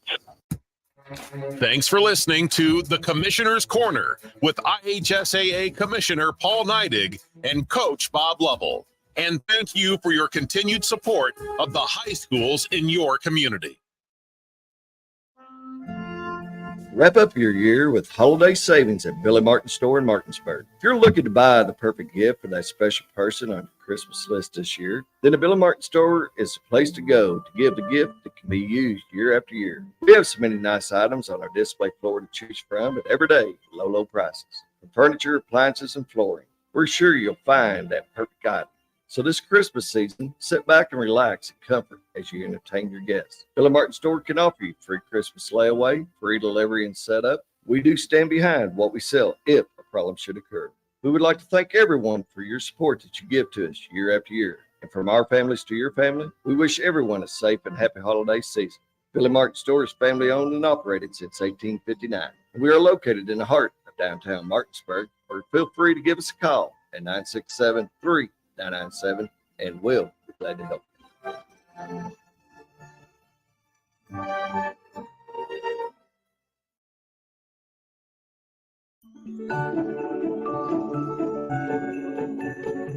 Ho, ho, ho! This is Jalen Hoare. Santa Claus is coming to town this year, and we believe he has already made his stop here at John Jones, bringing fantastic deals on all of our year-end inventory. Santa has been looking to upgrade his sleigh, and he has found just the spot to do business. If you're tired of being pulled around by Rudolph and the crew, come check out some of our new rides with plenty of reindeer power. We have a list of cars between all of our 5 locations that we can pull from, and you can see them all in one easy spot, johnjonesautogroup.com. See something shiny and new that you're wanting on Santa's short list? Give us a call at 877-473-5546 to set up your appointment today.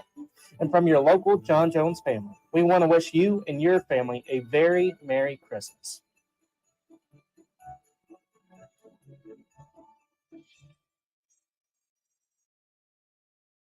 Merry Christmas and enjoy the holiday tourney right here on WSLM. We're here at McDonald's Gymnasium, and we're ready for the starting lineup for tonight's big game. The crowd is on their feet, and they're going wild. The team is coming onto the court. Here comes the quarter pounder with cheese, along with the spicy McCrispy and the McDouble. And starting at center tonight will be the Big Mac. And ready to come into the game at any time is the Play of Fish. Look on the sideline, folks. We have chicken nuggets cheering along with the golden delicious fries. They're hot and always ready. You'll score points every time you bring the family into McDonald's in Salem, West Baden, and Mitchell before or after the game. Don't forget to top off your favorite meal with a cold soft drink and that one-of-a-kind Mickey D's sweet tea. Or hot or cold coffee drinks from the McCafe. Order inside or drive-through now with the 2 lanes and use the mobile app for great deals. And get your food delivered at home or at the curbside. You can order to halftime and enjoy that one-of-a-kind taste without missing the next play. Set a pick and roll on into McDonald's today. You'll be loving it too. Drive-through open from 5 a.m. to 11 p.m. every day. And don't forget to catch WSLM's Coach's Corner live at McDonald's in Salem on Wednesday nights at 7 p.m. I'm loving it. If you're looking for a church in the area to spend your Christmas season, try Turning Point Church at 899 West McLean Avenue in Scottsburg. Come see Pastor John Jackson and the congregation at Turning Point, a place for second chances and new beginnings. There'll be a candlelight service on December the 20th for the community at 6:30 p.m. and Christmas service at 10 a.m. on December the 24th. Regular services are on Sundays at 10 a.m., Tuesday prayer time at 7 p.m., and Wednesdays at 6:30 p.m. Check them out on Facebook, YouTube, and online at turningpointchurchscottsburg.com for upcoming events, class times, and more. Also, Turning Point will be having a food giveaway for the community on December the 11th and 18th from 11 a.m. to 1 p.m. or until the food runs out. And please share that the church is making showers available to those in need and will be available on Wednesdays from 5:30 to 6:15 p.m. When I first joined the board at Papa John's, I brought some big ideas. We're gonna need more pepperoni. But my biggest idea, the shakaroni pizza. Make it bigger, make it bigger. More instead of extra large with extra cheese and covered in more than 60 pepperonis. When I say a handful of pepperoni, I mean my hand. What makes shakaroni huge is that Papa John's donates $1 from every pizza to the Papa John's Foundation. 1, 2, 3, shakaroni! Pizza gets bigger when you shakaroni.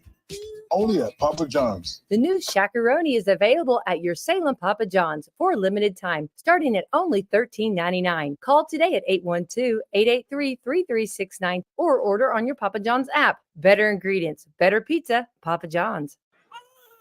New babies, sports physicals, 3D mammograms, primary care, pediatrics, oncology, advanced orthopedics, lung screenings, and surgery. From providing community health services to performing the most innovative procedures, the exceptional doctors, nurses, and staff at Schneck have been caring for friends, families, and neighbors for over 100 years. Schneck, healthy together.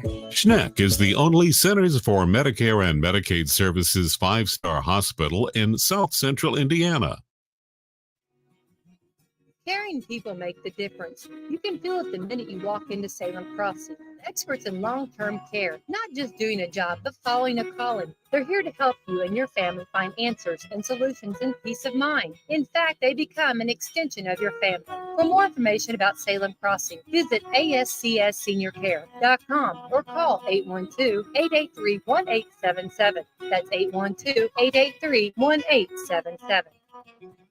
After a joint surgery, injury, or illness, Meadowview and Salem Crossing are the best choices for helping you recover. Our Moving Forward rehabilitation program offers a full range of therapies. We're here to help you return home safely with the skills you need to live life on your own terms.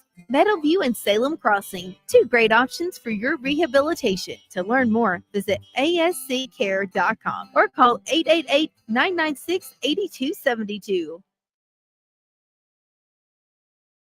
Give Du Bois County Tire a call. Big or small, they serve it all. They have the name brand tires you know to keep it cruising on down the road. They got tires for driving me.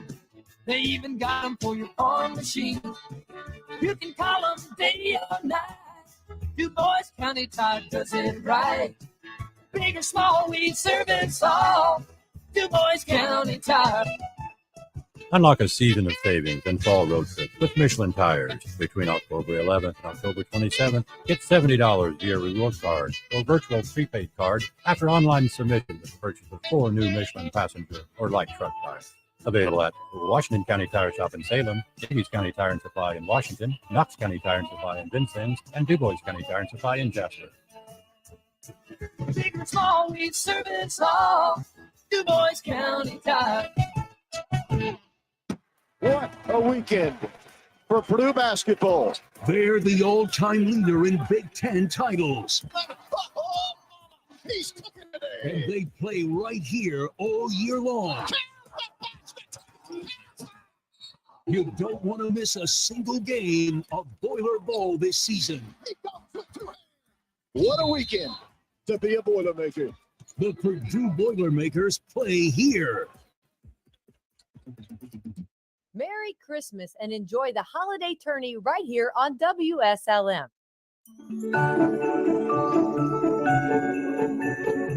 Ho, ho, ho. This is Jalen Hoare. Santa Claus is coming to town this year, and we believe he has already made his stop here at John Jones, bringing fantastic deals on all of our year-end inventory. Santa has been looking to upgrade his sleigh, and he has found just the spot to do business. If you're tired of being pulled around by Rudolph and the crew, come check out some of our new rides with plenty of reindeer power. We have a list of cars between all of our 5 locations that we can pull from, and you can see them all in one easy spot, johnjonesautogroup.com. See something shiny and new that you're wanting on Santa's short list? Give us a call at 877-473-5546 to set up your appointment today.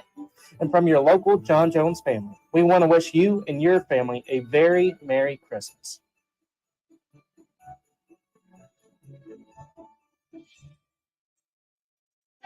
Not everyone can be a champion in high school sports, but everyone can be a champion of high school sports. That's right. Fans and parents can be champions. Coaches and officials, educators, and the media can all be champions of high school sports. I'm Paul Knighty, Commissioner of the IHSAA. And I'm Assistant Commissioner Janie Ulmer. Being a champion of high school sports is about so much more than winning and losing, setting records, or raising trophies. It's about supporting the mission of education-based athletics, preserving the opportunity for student athletes to grow and develop in the second classroom, and to protect high school sports for future generations to come. Champions of high school sports are just one of the many reasons that education-based athletics in Indiana are so special. And the easiest way to be a champion is by buying a ticket to your high school's athletic event. This is showing support. This is championing high school sports. This is your IHSAA.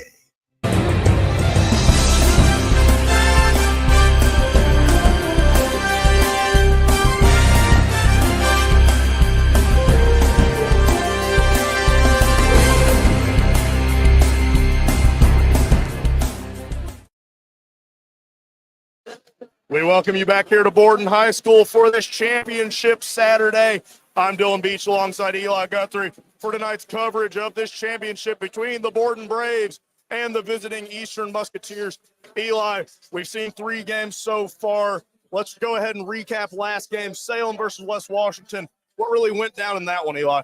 A lot of physicality was in the second half, the back half of the second half, really, really physical. To start the game, though, Salem able to pull out to an 8-point lead and open things up enough to where they can have a comfortable lead going into the first quarter. But afterwards, they let West Washington crawl right back in and not have something go their way. So West Washington able to prosper in the end, having great buckets, transition buckets off of press breakers, everything went their way tonight. Yeah, West Washington ended up pulling away in that one. An impressive game for them. Eli, tonight we got Eastern Borden. Last time out between these two sides, it was not a very comfortable affair for the Eastern Musketeers. Borden ran away with it. Casey Nash broke their school record for points in the game. I mean, Eli, what's got to be the key tonight for Eastern to be able to pull out their 4th straight holiday tourney? Eastern needs to shoot the purpose and slow down Casey Nash. Casey Nash had 51 points last outing against these two teams. Borden was able to prosper in that one, 77-53 last month, about a month ago, playing in that one. So, looking forward to tonight. The Musketeers have to use the post, get Aiden Miller going quickly. Borden doesn't have that player that can guard Miller very, very efficiently. So they got to guard. They got to use the post, shoot with the purpose, find buckets where they're known to get them at. Get Cade Anderson going. Get Cody Bannett going. And now that they have Caden Timble back, get him going. Get those 3 key starters going quickly tonight, and while slowing down Nash. Borden has a lot more hectic ability on their hands tonight as they have Caden Timble back. And Nash can have a heck of a time trying to be able to get buckets up on Caden Timble. That's certainly the matchup to watch tonight, Eli. Casey Nash, he can get baskets anytime. Him versus Caden Temple, a premier scorer versus a premier defender. We're going to see if Caden Timble can't guard him tonight. I mean, it's his 2nd game back from health. I mean, from that collarbone injury back in football. Another important Musketeer maybe returning tonight, Reese Weiniger. He's going through warm-ups once again tonight, maybe testing it out. He could be big too because Eastern has to have 2 good defenders. They got to have someone who can guard Missy as well, Eli. Definitely. Missy, last night, had huge buckets for Borden in the long run, able to knock down threes when Casey Nash could not. Able to put the ball on the floor and get to the baseline, get to the inside, and put down buckets when the other team was struggling. So now, looking ahead to it further, Judd Missy, a great player for this Borden team, a huge asset. If they're going to lock down Casey Nash, they got to lock down Judd Missy as well, face guarding multiple people tonight. Yeah, I mean, it's going to be a tough matchup for Eastern. They're going to have to guard a lot of guys. I mean, Missy and Nash are a great 1-2 punch for this Borden team. They've got height that they haven't had in recent memory. But Eastern, they looked alive last night. They got a big win over county rival Salem. Now they got to do it again, Eli. Short turnaround in these tournaments, but Eastern's done it for 3 years straight, and they are certainly looking for that 4th one, as Coach Weatherford said last night after the game. Yes, looking for that 4th straight holiday tournament championship here at Borden this time, though. Borden on their home court. Obviously have that huge advantage being on their own home court. Home court advantage is huge for Borden tonight, able to put things together. But don't count out the Musketeers. They have gotten stronger since that first game, that whooping that Borden put on them the first game of the year. They've gotten stronger and have put a few games together. Borden is 5-2 on the year. Musketeers are 2-3 on the year. Something to be noted is that Musketeers have a schedule that's a little bit more difficult, but Borden put things together. Eastern's really been streaky at times this year. They looked good in times throughout some of these games, but that Clarksville loss, a 20-point loss there, I mean, that's not going to look pretty on a resume. Borden, on the other hand, they've been pretty convincing in some of the games I've been to get to see them play this year, especially that victory over Eastern at the start of the year, Eli. Real quick, let's get a prediction before we send it away for the lineups and such. Eli, who do you got winning this one tonight? It's going to be a close one. It's going to be a close one as it was 2 years ago when we played. It was 52-50 final score at Salem. That was a very close one. It's going to be a close one tonight. Both strong teams, Borden and Eastern, very, very strong when it comes down the stretch. I think it's going to be a very, very close game, but Eastern has an edge tonight as they're looking for revenge on losing in the first game of the year and having one of their key players back at Caden Temple. I got Eastern in a close one. Yeah, I don't know. I think it's going to be a close one. I can't really decide right now if I'm picking Borden or Eastern right now. Right now I'm leaning towards Borden because the uncertainties on the Eastern side, but I think this one's going to go either way. I think it'll be a much closer matchup than last time out. Eli, let's send them off to one more ad break before we come back for this championship Saturday. I'm Dylan Beach alongside Eli Guthrie here on WSLM. Thanks for tuning in. After Whether a joint surgery, injury, or illness, Meadowview and Salem Crossing are the best choices for helping you recover. Our Moving Forward rehabilitation program offers a full range of therapies. We're here to help you return home safely with the skills you need to live life on your own terms. Meadowview and Salem Crossing, two great options for your rehabilitation. To learn more, visit asccare.com or call 888-996-8272.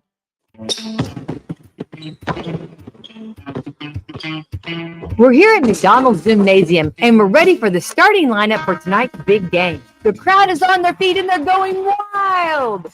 The team is coming onto the court. Here comes the quarter pounder with cheese, along with the spicy McCrispy and the McDouble. And starting at center tonight will be the Big Mac. And ready to come into the game at any time is the Filet of Fish.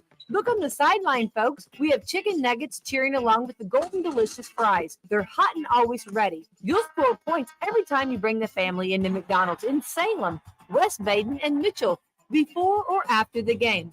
Don't forget to top off your favorite meal with a cold soft drink and that one-of-a-kind Mickey D's sweet tea. Or hot or cold coffee drinks from the McCafe. Order inside or drive through now with the 2 lanes and use the mobile app for great deals. And get your food delivered at home or at the curbside. You can order at halftime and enjoy that one-of-a-kind taste without missing the next play. Set a pick and roll on into McDonald's today. You'll be loving it too. Drive-through open from 5 a.m. to 11 p.m. every day. And don't forget to catch WSLM's Coach's Corner live at McDonald's in Salem on Wednesday nights at 7 p.m. I'm loving it. We welcome you back here to Borden High School and WSLM for tonight's championship matchup. The teams have taken the court starting tonight for the Musketeers. Number 12, Cade Anderson. 23, Cody Bannett. 25, Caden Temple. Number 30, Caleb Bonjabalt. And rounding out the lineup, the big fella, Brody Temple, number 33. On the other side for Borden, number 4, Xander Keith. Number 11, Judd Misty. Their star man, 21, Kasem Nash. Number 31, Garrett Schmidt. And the big fella, sophomore, Colson Compton, rounding out the middle. Eli, I was expecting Borden to go with a little bit smaller lineup to match Brody Temple, but if they could get a couple of fouls early against Compton, I mean, maybe sets up another off-the-bench performance for Aiden Miller. He had 16 last night, Eli. Definitely, for sure. Most of those points came off of mismatches last night for Aiden Miller. How he was able to get offensive rebounds over top of those Salem Lions defenders, pulling some down on the floor with them and going back up strong with them. Love to see it. It's going to be a great game. A champion will be crowned again tonight. Musketeers looking to go 4 straight. So the Borden Braves looking to get revenge in the county championship or the Wahoney tournament against the Eastern Musketeers the past 2 years in a row. We'll see how it goes tonight. I'm excited for this one. I got Musketeers in a close one. I think the key to this game tonight for the Musketeers is to slow down Kasem Nash, as they didn't do the first time around, giving up 51 points to him. Yeah, it's gonna be a fun one here tonight, Eli. Good energy. Not quite as big of a crowd as I was expecting, but Schmidt's gonna win the tip for Borden, and we're underway here for this championship. Missy brings the ball over half court, guarded by Bonjabal. Into Keith now, guarded by Anderson. Tries to get downhill, can't. Looks in for Compton. Compton gets the ball stolen by Brody Temple. Excellent first defensive stance there from Brody Temple. Able to pull things around, draw in the deep of the offense, and take one away quickly. Point guard Caden Temple trying to get the ball now. Directing traffic now to Bonjabal on the wing. Looking inside for Anderson. Can't get it there. Temple off the screen.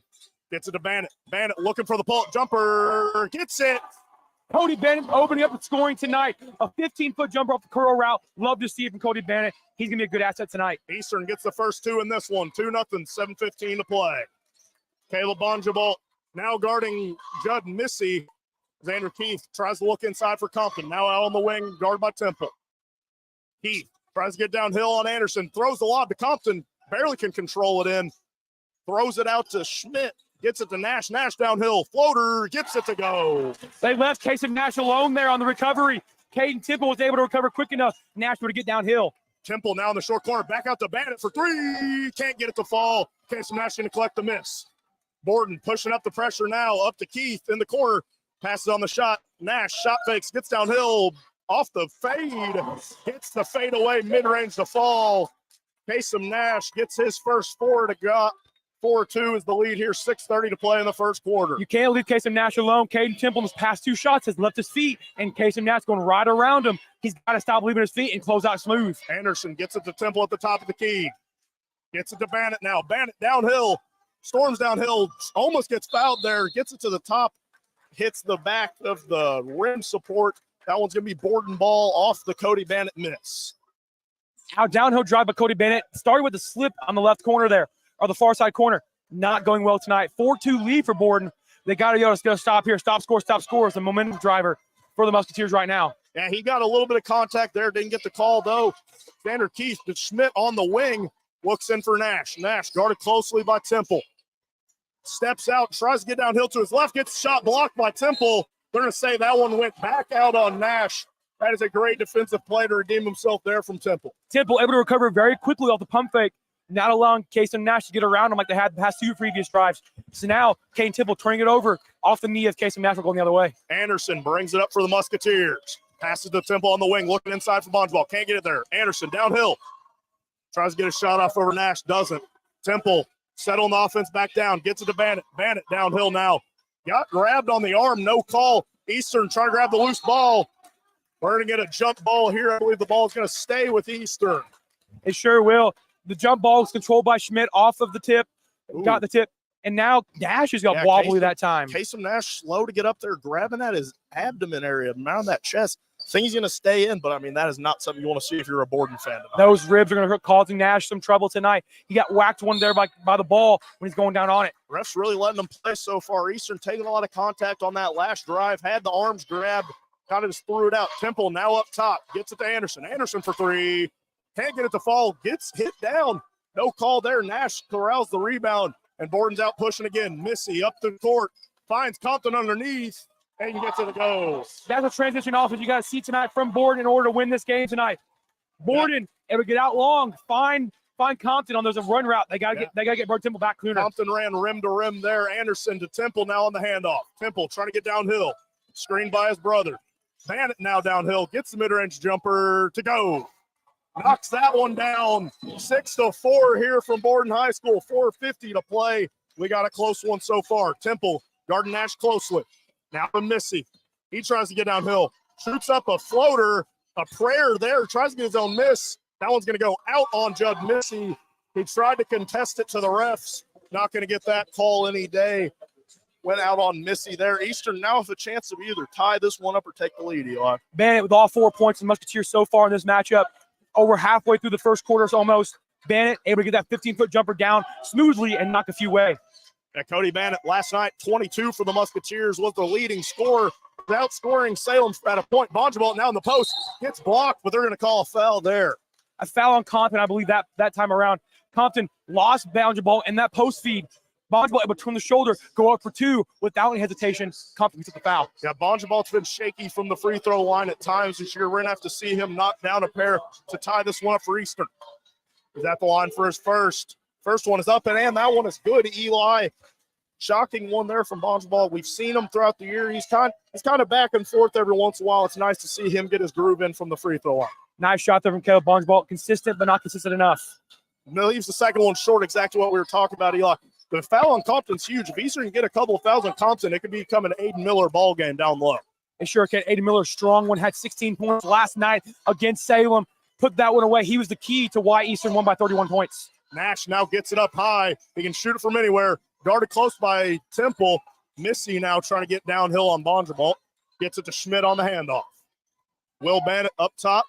Now to Nash on the wing. Screen coming from Compton. Ends up backing out of it. Going to set a screen for Missy now. Missy downhill. Shoots a floater. Gets it to go. That's the weave action motion you're going to need from Borden if they're going to win this game, is getting inside, weaving around, passing the ball around, getting in the middle of the lane, breaking down that defense, getting 2 up on the board every time. Judd Missy got that mid-range floater to fall. 8-5 here, 3:44 to play in the first. Anderson directing traffic, gets it to Bongeball. He's looking for Bannett. He dribbles downhill himself. They're going to get him for a travel there. I think he could have made the call for a jump ball there, but they're going to get Bongeball on the travel. A tie-up there was the verdict I believe should have been called, but it turned it over. Bongeball kind of playing very wild right now to start. Got to get him calmed down and settle into this game. Bongevalt's got to settle in, especially without Branson White at that backup power forward spot. Missy going to get an easy 2 here, cutting right past Bongevalt. Missy going to get another left. That's how he made his bread and butter last night, folks. That backside defense was not there for the Musketeers that time. Anderson off the handoff. Now to Bannett. Musketeers having a weave action. Trap comes. Anderson for 3. Can't get it to fall. Follow your shot. You got to follow your shot. He could have that off of the rebound. He'd have followed shot Nash pushing rather up than the road. running it back. Now to Compton. Cade Anderson going to get a hand on that one. Going to be out of bounds on the Musketeers. Borden will retain possession. Good recovery that time from Cade Anderson. Missing the shot down here. Flying down the floor and making a defensive play to stop the transition run to give up 2 more points. We're going to see Isaac Lewis and Xander Keith return to the game here. Borden now for a bit of a smaller lineup. Aiden Miller going to match the substitution here. I like that call from Ray Weatherford. I think it's good to get your big fella in whenever you kind of have a size advantage once Compton goes to the bench. Definitely. It's going to be huge for the Musketeers if Aiden Miller can get going while comes on the bench with 1 foul. 3:02 remaining. Musketeers down by 5. I got to get something going here. Eastern looking to show 2-3 zone on this inbound. They might end up scrambling out of that into a man once they inbound, but they're showing 2-3 to start. Hard time to get it in for Borden here. Gets it to Schmidt. Misses the alley-oop layup. Gets his own miss. Back to Casey Nash. Keith to Missy. Now to Lewis. Lewis back to Missy. Wanted a shot. Gets it to Keith. He shoots it. Gets it to fall. Borden takes a 13-5 lead, and Coach Weatherford's seen enough. Timeout Eastern. They trail 13-5. 2:48 left in the first quarter. I'm Dylan Beach alongside Eli Guthrie, and we'll be right back after this break. 5 times national champions, 22 conference championships, 3 on the way. Yes! 17 Big Ten players of the year, Throws up a shot.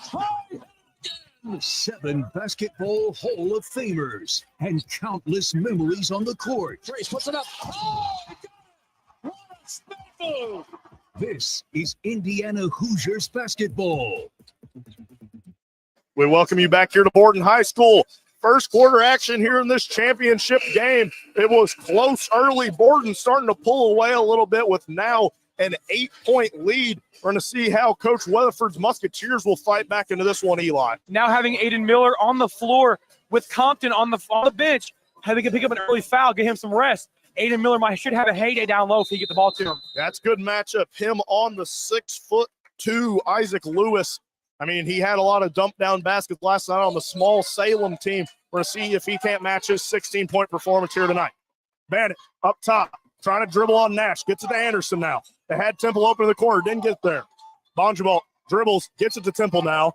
Bannett for 3 from the corner, can't get it to fall. Xander Keith gets their miss. Gets it up to Missy. Missy now pushing. They've got a little bit of numbers here. Those are the possessions you need from the Musketeers. Quick shots like that from Bannett is not going to help the Musketeers win this game tonight. Eastern really struggling on offense now. Judd Missy misses the layup. Bongevalt going to collect that one. Was almost in, went in and out. Barely missed that one. Anderson now pushing. Tries to get it back out to Temple. Nash flex it. They're out on the fast break now. Keith lays it up for 2. 15-5 here. Eastern now trailing by 10. It's going to start getting urgent, Eli. They went out to a bad drought in that first matchup versus Borden. We're going to see how they respond. Temple now up top. Gets it to Anderson on the wing. He steps out now. They're looking for Bannett. Nothing Bannett. working for the Musketeers in the offensive zone. Bannett now up top. Temple off the curl. He tries to go up and score. It's almost fouled. Don't get a call there. Still no fouls called. Just the one foul in this quarter. We're going to get another jump ball. That one's going to be heading towards Borden's way. Offensive zone struggling for the Musketeers now. That defense is hounding them, giving up nothing. The Musketeers have to figure out how to slow down this Borden offense if they're going to come back in this one down by 10 late in the first quarter. These refs are really letting them play so far. Just the one foul so far in this one. The one foul being the one on Colson Compton. Judd Missy now looking for Keith. Throws it right to Cade Anderson. Anderson, he's got numbers. Tries to get it to Bongevalt. Anderson screws up the first fast break there. He can't throw that one out to his teammate there. Missy downhill to Bannett. Out to Keith now. Keith downhill. Shoots a floater. Gets blocked by Bannett. Now Eastern going the other way off the Anderson rebound. Getting hounded by Judd Missy. Temple slows it down a little bit. Him on Bannett. Gets it back to Anderson. Anderson going to let 3 go. Leaves it short again. Falls his miss. Gets the layup to go. Eli mentioned it last time. You got to follow your miss. He did exactly that there, Eli. Cade Anderson not getting his threes to fall. Able to put that one in that time off an offensive rebound off his missed free three-pointer. We'll see what Borden does here. I'm likely going to hold for the last shot. They lead 15-7. Just about 30 seconds left in this first quarter. If the Musketeers continue to shoot the shot and follow their shots and get offensive rebounds like they have, that last possession, getting a bucket right there, they will be able to climb back in this one and getting stops on the defensive end. Yeah, Borden's been closing out very hard on this Musketeer team. It's going to be a chance to get some more offensive rebounds, especially if the big fella inside commanding a lot of boxing out presence. Nash now going to make his move. 9 seconds left. Trying to get a shot off downhill. He's going to get a shot off. Peyton Tillman going to block it. Anderson heads the other way. 3, 2, 1. Shoots it way early. Could have gotten another couple of dribbles there. Shot that one a little early. Almost hit it. But Eastern going to head out of that first quarter down 15-7. A good first quarter there showing from the Braves. The Braves starting up very quickly, getting their offense going after getting up a few good start buckets for Cody Bannett in the game. But now Anderson able to turn things around and get his bucket there off a missed three-pointer. We got to find if the Anderson and the Musketeers can start slowing down that Borden offense. Borden's starting a great game. Through one quarter, already leading by 8 points, putting a 15 in the first quarter. And Musketeers to their 7. Bad offensive play for the Musketeers, bad defensive play. Great offensive possession from the Borden Braves. Great defensive possessions. Yeah, Eastern just hasn't quite been able to get it going yet. Banner with 4, Anderson with 2, Bonjabal with 1. Just 3 scores. Borden has a very balanced game right now. Nash has gotten a couple in this one. I mean, just hasn't looked all the way there for Borden. I mean, Eastern so far in this one. Borden on the flip side of that, I mean, they got a commanding lead. Now they're going to do all they can to hold this one, Eli. Yeah, for sure.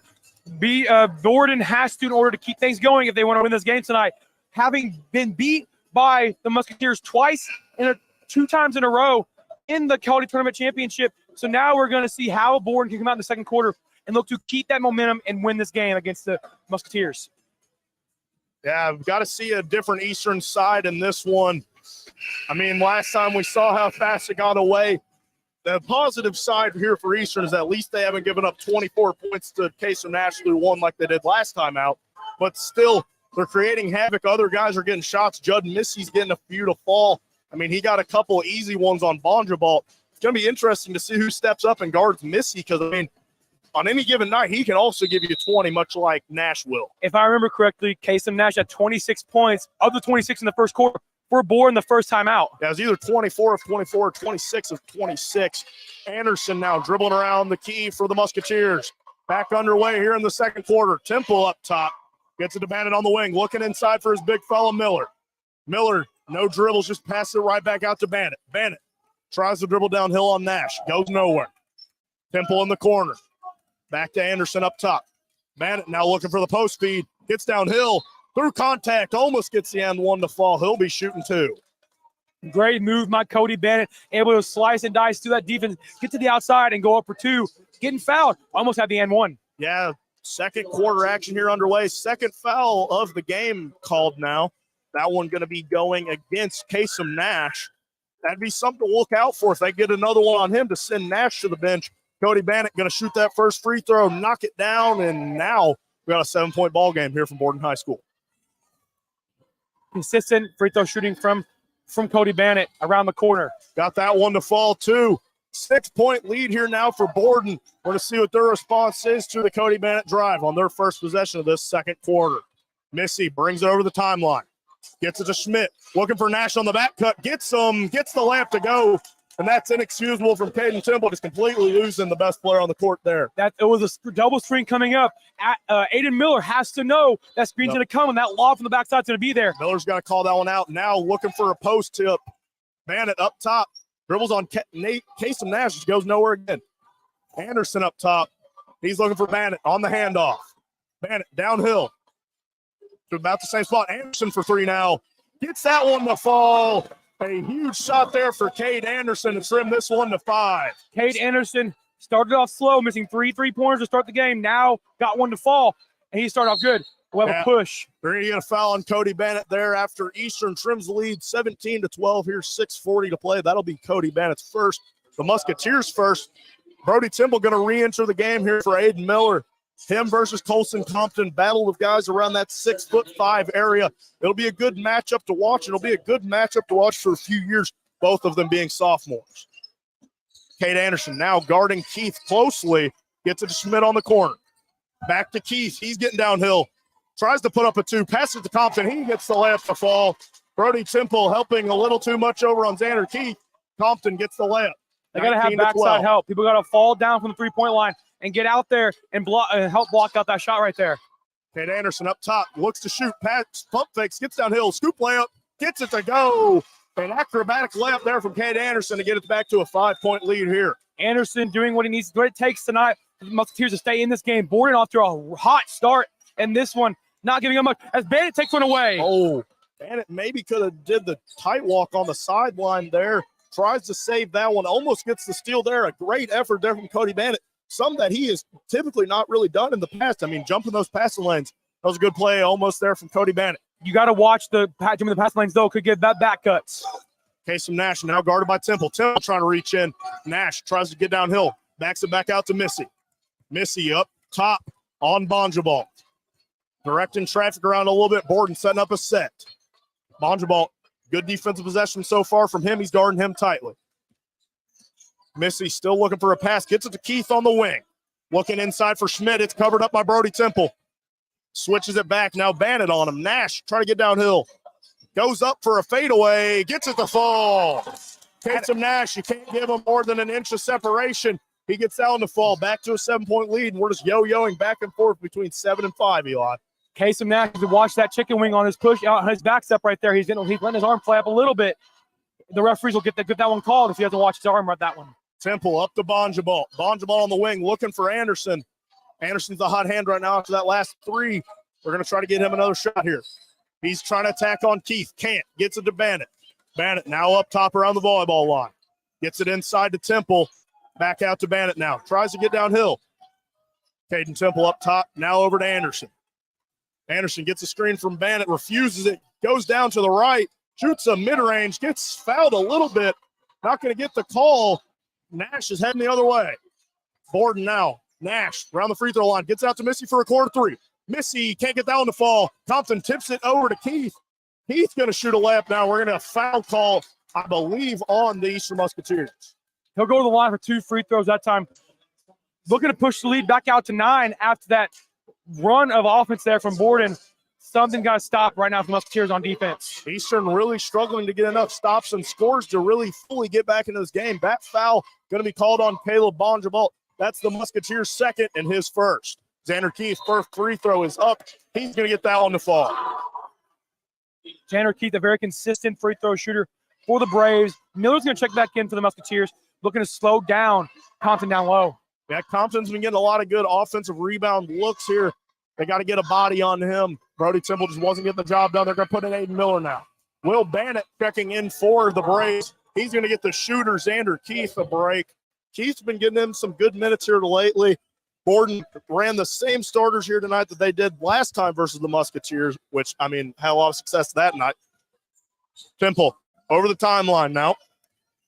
Directing traffic, the floor general. He tries to get down to the left-hand side, downhill, can't. Gets it to Anderson. Anderson backs it back out. Anderson closely guarded by Missy. Now got Bandit on him. Bandit, they're going to call a foul on him. Not really a lot of contact there, but a hand check there from Bandit gives Musketeers a chance to reset from this baseline inbound now. Not enough to be a strong foul, but enough to get a common foul on that one. Bandit had his hand on him all along across the baseline, pushing him towards that baseline a little bit. You can't put him off their spot. He'll go off the baseline out of bounds. They're getting Compton to stop leaning on Miller right now. They're trying to tell him to be straight up. He's kind of leaning into Miller's body. He's still doing it. He's still doing it after the ref told him not to. Bandit gets a look here, gets downhill, gets swatted by Schmidt. Borden's heading the other way. Kasem Nash now. Got to get back, Miller. He's trying to get it in now to Compton. Compton, they throw it in. It's going to get deflected by Bonjabal. Going to stay Borden basketball here. They lead 23-14, 3:51 from their home court. We're going to see what Borden's looking for on the baseline inbound. Missy to inbound it. Has Kasem Nash wide open in the corner. He gets downhill. Passes up on it. Shot fake up and under. Hits the mid-range to fall. Borden extends this lead out to double digits. Coach Weatherford going to let his team play, not going to quite use a timeout yet. Anderson crosses the timeline. Bannett backing up now. Anderson tries to take him downhill. Gets it to Temple now. Temple refuses the screen from Anderson. Gets down to the baseline. Passes back out to Bonjabal. If you're the Musketeers right now, you got to be sick and tired of the Borden Braves knocking you off your line. Down low, got to get some aggression on you. They're going to call on Compton here. That's going to be his second. The ref's tired of what he's messing around with Miller down low. That's going to be Compton's second. That's going to get him out of the game.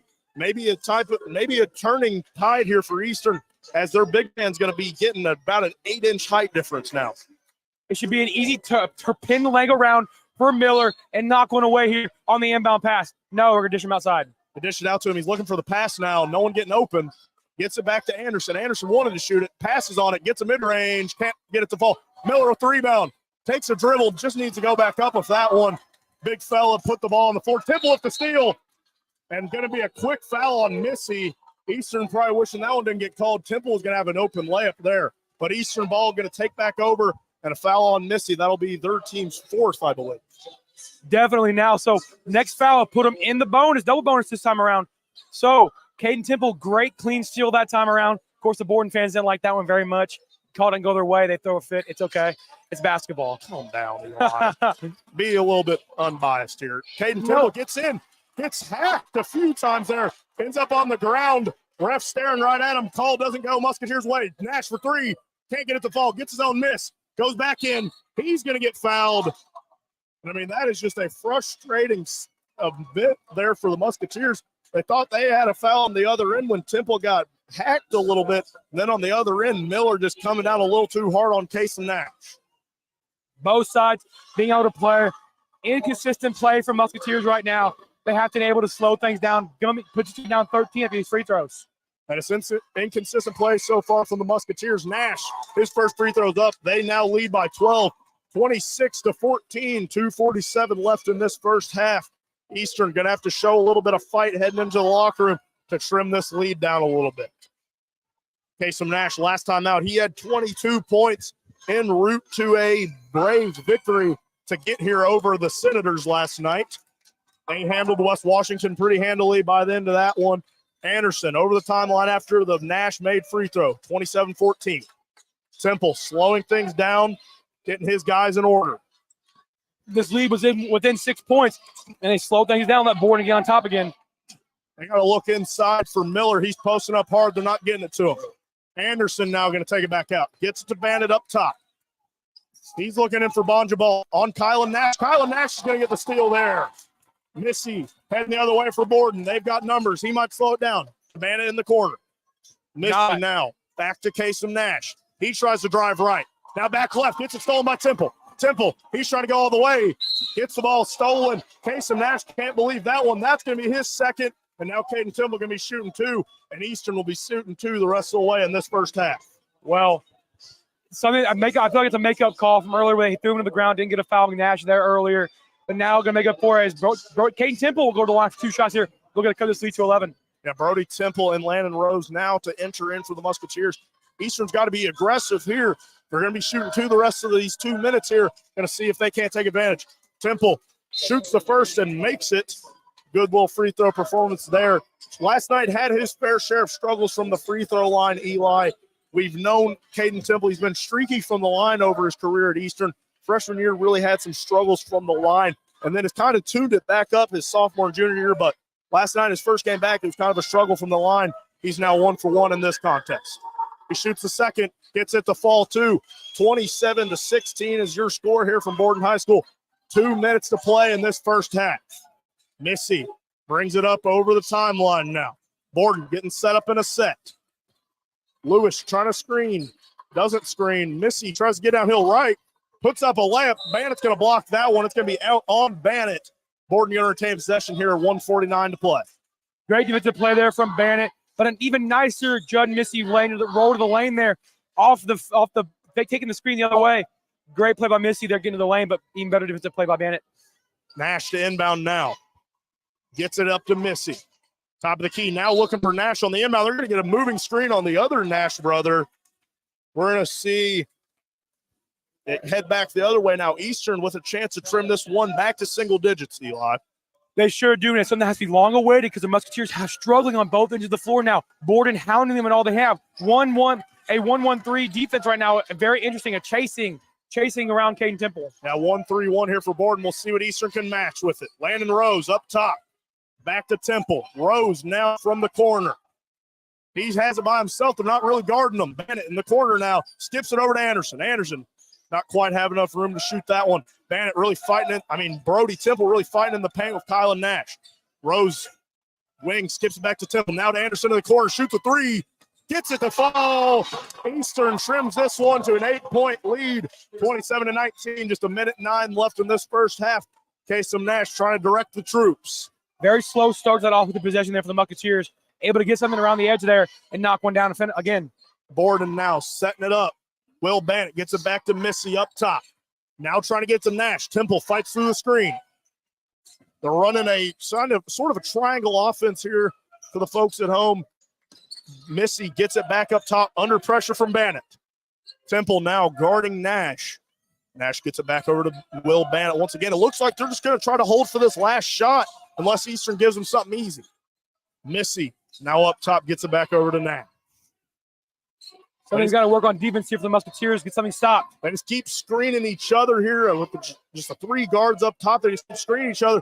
They're going to try to hold it for the last one here. Judd Missy handling the pressure from Bennett well. Now picks up his dribble. Nash closely guarded by Temple. He's trying to get something to go here. 10 seconds. They get a foul there. Nash came out of that one very angry. Thought the foul didn't get called. Gets called. 9 seconds left. Eastern still with never mind, not a foul to give anymore. That was their fourth of the half. Next one, Borden will be going to shoot two. Not maybe a smart foul that time from Caden Temple because Nash is going to take it himself to the lane, trying to get up there and get an M1, but could not. 8 seconds left. Nash trying to get downhill left. Shoot. Tries to get one off. Fade away. Gets it to fall. A tough shot. Curtis Temple tries to get it inbounded. Can't get it in time. Bennett hits a banner in the rafters. Borden going to head into the half with a 10-point lead. Not exactly what the Eastern side was wanting. We're going to have to see a completely different Eastern team in this second half. We're going to fight back into this one. On the other side, Borden, all things going their way right now. Really not a lot of foul trouble for either side. Colson Compton, he's got two. I believe Kasem Nash also has two. So those are what you need to look out for here. We'll be right back after a couple of messages for our halftime show, Eli. I'm Dylan Beach alongside Eli Guthrie here for WSLM. Thank you for watching. If you're looking for a church in the area to spend your Christmas season, try Turning Point Church at 899 West McLean Avenue in Scottsburg. Come see Pastor John Jackson and the congregation at Turning Point, a place for second chances and new beginnings. There'll be a candlelight service on December the 20th for the community at 6:30 p.m. and Christmas service at 10 a.m. on December the 24th. Regular services are on Sundays at 10 a.m., Tuesday prayer time at 7 p.m., and Wednesdays at 6:30 p.m. Check them out on Facebook, YouTube, and online at turningpointchurchscottsburg.com for upcoming events, class times, and more. Also, Turning Point will be having a food giveaway for the community on December the 11th and 18th from 11 a.m. to 1 p.m. or until the food runs out. And please share that the church is making showers available to those in need and will be available on Wednesdays from 5:30 to 6:15 Hello, folks. p.m. Craig Martin at Billy Martin Store. I'd like to start off by saying a big thank you to everyone that voted us your best place to purchase appliances, furniture, and floor coverage in Washoe County for another year. At Billy Martin Store, we have so much more to offer our loyal customers. Not only do we carry a complete line of GE Hot Point and Speed Queen appliances, but also a full line of home furnishings as well. Beautiful quality name brand furniture and living room suites, sectionals, recliners, dining room suites, bedroom suites, lamps, and sectionals. And Bose Bedding, made in the USA, and Moe's Furniture and Bedding is made right here in Southern Indiana. Billy Martin Store has a nice display of all of your floor covering, carpets, vinyls, tiles, laminates, Somerset hardwood flooring. We offer you low prices, free home and business estimates, and professional installation by our own installers. Billy Martin Store offers you free delivery, free haul away, and our own professional service on what we sell. Janice, Tanya, and I will be happy to help you in selecting the perfect item for your home or business and stand behind you if you have a problem. Billy Martin Store has been serving Southern Indiana and the Louisville area for 164 years and counting. As the 5th generation and Tanya the 6th, we would like to say a big thank you for all of your support year after year. Billy Martin Store is located in the heart of downtown Martinsburg, or feel free to call us at 967-3997 and we'll be glad to help you. New babies, sports physicals, 3D mammograms, primary care, pediatrics, oncology, advanced orthopedics, lung screenings, and surgery. From providing community health services to performing the most innovative procedures, the exceptional doctors, nurses, and staff at Schneck have been caring for friends, families, and neighbors for over 100 years. Schneck, healthy together. Schneck is the only Centers for Medicare and Medicaid Services 5-star hospital in South Central Indiana. Introduce your family and friends to one of Salem's oldest traditions, home cooking from Mama Rosa's in Salem. Whether you're getting that one-of-a-kind tasting pizza, baked spaghetti, hot sandwiches, or a variety of other Italian food and artisan pizzas, Mama Rosa's has something for everyone. Open Tuesday through Thursday, 4 to 9 for dining and carry-out, Fridays and Saturdays from 11 a.m. to 10 p.m. and Sundays from 11 to 9. Mama Rosa's brings their famous pizza buffet to you on Fridays from 11 a.m. to 2 p.m. for just $10.99. Choose from a wide variety of pizzas, homemade soups, and a large salad bar with their homemade potato salad, slaw, and desserts. Then come back for Friday night's home-style buffet from 4:30 to 8 or 11 a.m. to 2 p.m. on Sundays for $12.99, where you'll find a variety of good home-cooked foods. Stop in and see Joanne and her family at Mama Rosa's and make some new memories or relive your childhood with that one-of-a-kind taste. Dine in or call 812-883-6296 to take the great taste of Mama Rosa's pizza home with you.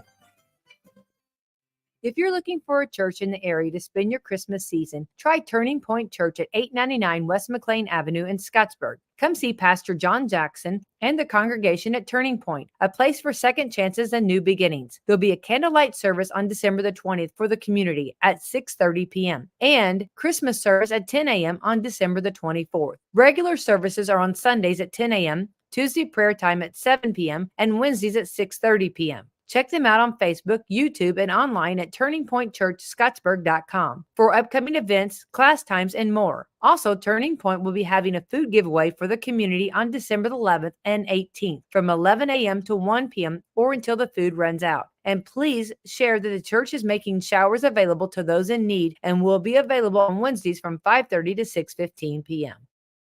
It's just 9 days away from Christmas here from Borden High School, and we've got some holiday tournament action, Eli. That first half, a very good showing there from Borden. On the other hand, Eastern fighting to stay in this game, just haven't really been able to quite trim into that lead for consistent periods. They were able to get back within 6 there quite quickly and in the second quarter, but instantly let it fly back out to 10. Cannot stop Casey Nash in the long run. He's able to let things fly up and let him drop immediately, having no trouble against Caden Temple, although he's held to less points than he was the first time around. I mean, he's hitting some crazy shots out there, man. Like, some of them, I mean, all you can say is, I mean, that was good defense, just even better offense. I mean, he's a hard guy to stop, but he just can't really get it going sometimes, Eli. And the Musketeers are going to have their hands full trying to stop him the rest of the way. Definitely, for sure. Caden Temple putting in his best effort to stop him around, but Casey Nash, just a very, very strong athlete, able to put buckets up when he wants them and get him to fall, having no trouble from any point on the floor. Hasn't hit a three yet tonight. I'm looking for them to set him up on a three-pointer coming out of this half. Yeah, Eli, it's definitely going to be interesting to see Eastern's game plan the rest of the way in this one. It for sure will. I'm excited to see how Borden will come out after Coach Weatherford to make some adjustments in the locker room, but it's still going to be Doc Nash's game plan all the way, how he's going to get things to fall, especially with now that Coach Weatherford understands the game, understands Doc Nash's ability to change up things, throw different defense, look at you, and make things better for you. So now Musketeers have to fight back the whole second half in order to get a fourth straight Holiday Tournament championship. Yeah, going to be a lot of fight here for Eastern to be able to get back into this one, to be able to cut down nets for the fourth straight year. On the other side, Borden does not want to lose their own nets to a different team outside of their own. I mean, It's going to be a very interesting second half. I mean, it's going to be won in this third quarter. I say it often. Games are often won in the third quarter. It's going to have to be a big segment for both teams, Eli. Definitely, it's going to be hard-fought second half. That first half went by like a blur very, very quickly. As we're ready to resume action here in the third quarter, 3 minutes remaining. But Borden has something on their edge that Musketeers do not. They have home court advantage, and they're going to be able to fight things through after having a good win last night, against the West Washington Senators. How the Musketeers come out of halftime and fight back into this one is up to them. Cade Anderson getting a little frustrated with himself, not hitting those first few threes and finds a couple to fall, and then has things flying for him. Eastern's going to have to battle back in this one. 10-point lead. It's not insurmountable, but it's not an easy thing to overcome. Crazier things that happen. It seems these holiday tournament games are always close ones. I feel like we're going to have a good game on our hands in the second half. If you're just joining us, Borden leads Eastern 29-19 at halftime. I'm Dylan Beach alongside Eli Guthrie here for WSLM for this championship classic. A classic indeed, the infamous holiday tournament. Abe coming to a close tonight with Musketeers looking to get their 4th straight and Borden looking to get their 1st in multiple years. I mean, you always want to be county champs, Eli. You always got to try to be the county champion. I mean, it's been a big drought for a lot of the teams in this county just because of Eastern's dominance here in late stretches. I mean, 3 straight is not a very common occurrence in the holiday tourney. Normally it bounces around these schools because you only can really contain that lightning in a bottle for a couple of, maybe 1 to 2 years at a time. But once you start getting it, if Caden Temple and the Musketeers could win tonight, I mean, that entire senior class would have went without losing a county tournament. And that means Caden Temple would have started in all 4 and won all 4 holiday tournaments. Definitely. It's a huge number for them. I talked to Cade Anderson before the game last night. He has on my broadcast this afternoon for the girls' game, and he was telling me how he was so excited for this game tonight because of the opportunity to go 4 straight in the holiday tournament, winning 4 of them in a row, all high school careers. It's something to top off his high school career in basketball. It's a very winning group of guys, of course, headlined by Caden Temple, been starting since he was a freshman in high school, and then the other guys on that lineup, I mean, you got Cade Anderson. He's great minutes over the last couple of seasons. Reese Weiniger. And then Branson White missing tonight, but has given some good minutes to the Musketeers at times throughout his career. This is a good senior class for Eastern. They've done a lot for this program. They've really put it in a better place than they found it. And we're just under 30 seconds until second half action here from the holiday tourney, Eli. You stick with your prediction from the start of the game, Eli, or are you going to change it up here? I'm going near neutral right now. I know Musketeers are down 10, and Borden has a head of steam going into the second half. Musketeers will get the ball to start. No, they won't. Borden will get the ball to start. Excuse me. Borden will get the ball to start the second half. So that they had a bucket going into the half from Casey Nash. I think the Musketeers can come back and fight in this one, but I'm going to stick with my prediction. I think an interesting thing to watch would be if Eastern could pick up a quick one on either Montgomery or Nash. That could really change the rest of this game on how it turns out. If Nash has to go sit with 3 fouls, I mean, I'm not sure who's going to go get the baskets for Borden. I mean, you'd think it would be Missy, but we don't know how he is as the first option. We see a matchup change now. What we did, I think a 1-2-2 here for the Musketeers almost works. Bonjabalt guarding Keith. He misses the shot. Bonjabalt collects the miss. Temple heading the other way. He's trying to push it up. Takes the cross back. Bonjabalt downhill. Gives it right to Casey Nash. Nash going the other way. He's got numbers. Him and Missy puts up the 2. Gets it blocked by Cody Bannett. Bannett gives a little flex there. A good little shot block from the young guard.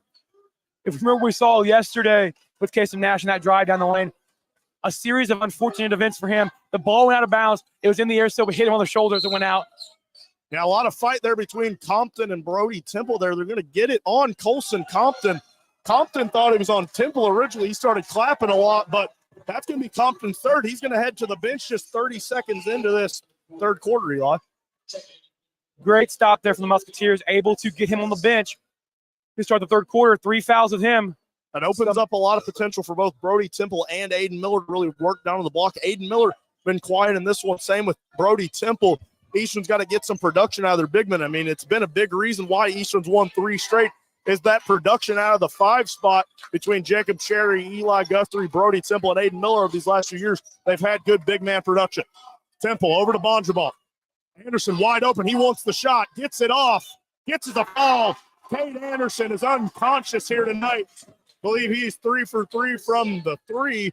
29 or 3 about 5 or 3 6. or 5. Yeah. He's made a couple in a row now. 29-22. Eastern trims into this one.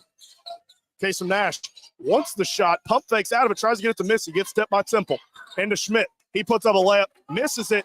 Temple can't get it. That one's going to be tipped out by Schmidt. And Eastern's going to take back over. They able to crawl back now. Scoring 3 points early now. Down 29-22. Only a minute and 5 seconds into the third quarter. You got to know what that defensive lapse was last time out from Borden. Cade Anderson, wide open, not a guy you want to leave open. We're going to see if they can't get it to him again. Bonjabal looks into Bannock.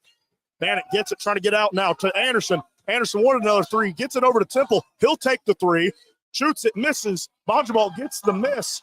He's trying to collect it out, throws it off of Schmidt's foot. A foot race here from Borden. They dive on it, not going to be in time. Eastern going to retain possession, try to calm themselves down. Bonjabal, man, if the decision there to throw the wing away, I can almost see Coach Weatherford taking a timeout in that situation. You need to get strong with that one and back your way out and find a point guard. He's got to take a power dribble and just pound that way out. Maybe get a layup out of that. Temple gets downhill left, puts up a scoop shot, gets it to fall, and now Eastern only trails by 5. 6:25 left in the third quarter. 29-24. Borden still leads. Missy over the timeline now. He's deciding where he wants to go. If it Nash from the volleyball line. Tries to dribble in, gets it back over to Missy. Missy gets it into Schmidt. Schmidt puts up a 2. He gets out on the fall. That's how you break that defense. You have to get the inside from the outside. Over the top pass in the middle won't work. That kind of pass down the side right there is Anderson, good. Corner 3. He shoots that one long. Not a good shot there from Anderson off the first pass of possession. Borden heads the other way. Nash spins. Tries to put up a 3 up and under. Skips it over to Missy. He'll get downhill. Pass it back to Schmidt. Now out to Keith. Nash from way downtown. Can't get it to fall. That one going to go out of bounds. Going to stay with Borden. I don't know if that one was on Borden. Cade Anderson is barely – I don't think Cade Anderson will be able to walk off the court fully. He is hurting right now. Took a roll to that ankle earlier. So now we're going to see how the Musketeers can adjust to having one of their star players out of this game, checking in Landon Rose. Cade Anderson just hobbling off the court there, a scary scene. I mean, barely even able to walk off the court on his own accord there. Borden going to stay with possession. Not sure if that one was actually out on Eastern, but they will retain possession now. Missy, trap coming.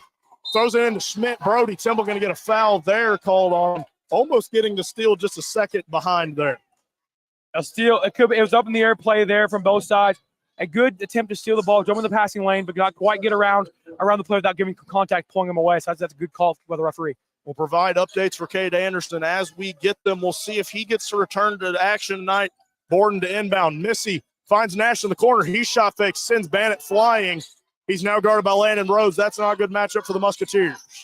Landon Rose has to get to the outside a little bit more on Kasem Nash, and not let him get those shots up. Keith tries to get downhill on Rose. Nash for 3 now. Gets it to fall. He shoots it from everywhere. Doc Nash going to get a timeout there. Borden now leads by 10 again, and Eastern cannot keep this team down. Kasem Nash is too much of a powerhouse. I believe he just became Borden's all-time leading scorer of that three-pointer there. He sure did. That was what they're announcing of the PA system right now. So now, touching moment between father and son. He's been coaching him since the day he was born. Kasem Nash done so much for this Borden program. Now will be in the history book forever as their leading scorer, and the Borden faithful are on their feet.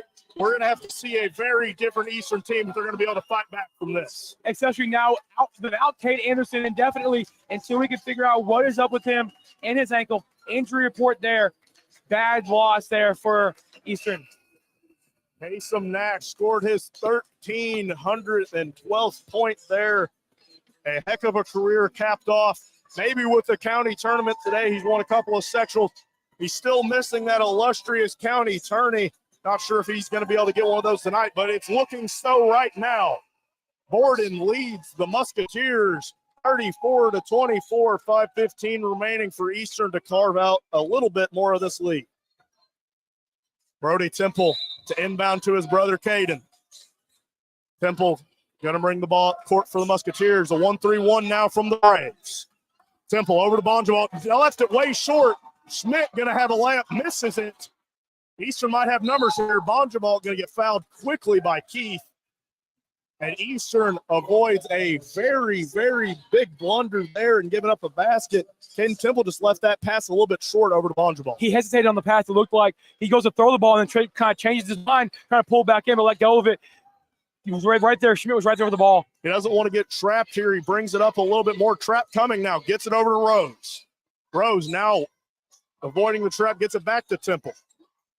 Temple trying to swing it around. Gets it back over to Rose. They're trying to dice up this 1-3-1. Bannett. No one attacking so far for the Musketeers. Back to Bannett. He'll put up a three. Can't get that one to fall. Schmidt with the rebound. And a foul on Brody Temple again, just playing for the ball there. And that's a frustrating one if you're Coach Weatherford. Maybe need a different rotation, maybe need a different lineup out there. What's going on for the Musketeers just not working right now. It's just 4:30 left in the third quarter. I mean, they got to start trimming into this. That's Brody Temple's second foul of the evening. He might have to take a seat soon to get picked up a third. Now we'll see. Bannett now guarding Nash. They're still in the 1-2-2. Now Missy getting into the lane, gets it to Schmidt, gets up another layup, misses it, and Eastern might have numbers here. 5-on-4 back. Temple trying to push it out. Bannett gets into the lane, skips it out to Landon Rose. He puts up a corner three. He can't get it to fall, and they're going to call another foul on Brody Temple underneath the basket. At a certain point, I mean, you got to let him play. Yeah, a little up in the air foul that time. Kind of, I believe, a kind of a weak one. The call. I let those boys play. They're being aggressive. They've been called to do what they want to do. Both sides are getting aggressive. Gotta let them play on that situation. Another back-to-back foul there for Brody Temple. We might see Aiden Miller recheck into the game for the Musketeers. Will Bannett rechecking in now for Borden. We're going to see what they can do trying to extend this lead. Missy to Nash. Trap coming. Isn't there yet. Missy gets it back. Tries to dribble on Rose. Can't. Gets it back over to Nash. Nash into the corner to Will Bannett. Now back to Missy. He's got a little bit of space. Sends it back to Nash. He might put up a shot. Does. From way downtown. Airballs that one. Lewis with the rebound. Back out to Missy. Puts up another three. He gets out on the ball. 13-point lead now for Borden. That's that long three that time for Missy. Timeout, Coach Weatherford. Borden on a very big run here now. Coach Weatherford trying to stop the bleeding as his Eastern Musketeers trail 37-24 here at Borden High School. If you're just joining us, I'm Dylan Beach alongside Eli Guthrie, and we'll be right back after this ad. Introduce your family and friends to one of Salem's oldest traditions, home cooking from Mama Rosa's in Salem. Whether you're getting that one-of-a-kind tasting pizza, baked spaghetti, hot sandwiches, or a variety of other Italian food and artisan pizzas, Mama Rosa's has something for everyone.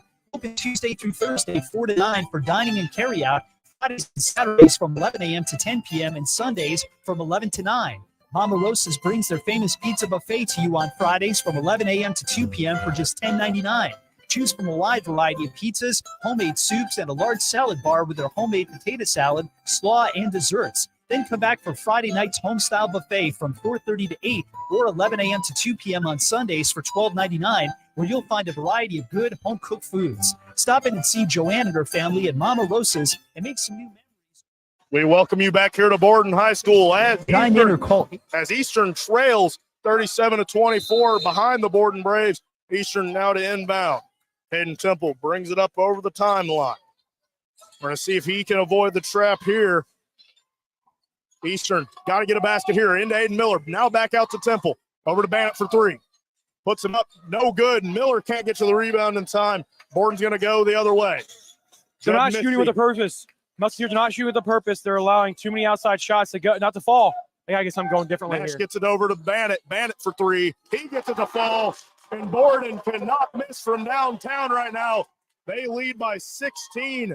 And a new defensive look coming now. Kasem Nash trying to get this crowd on their feet. Bonjabal from the corner. Back over to Temple.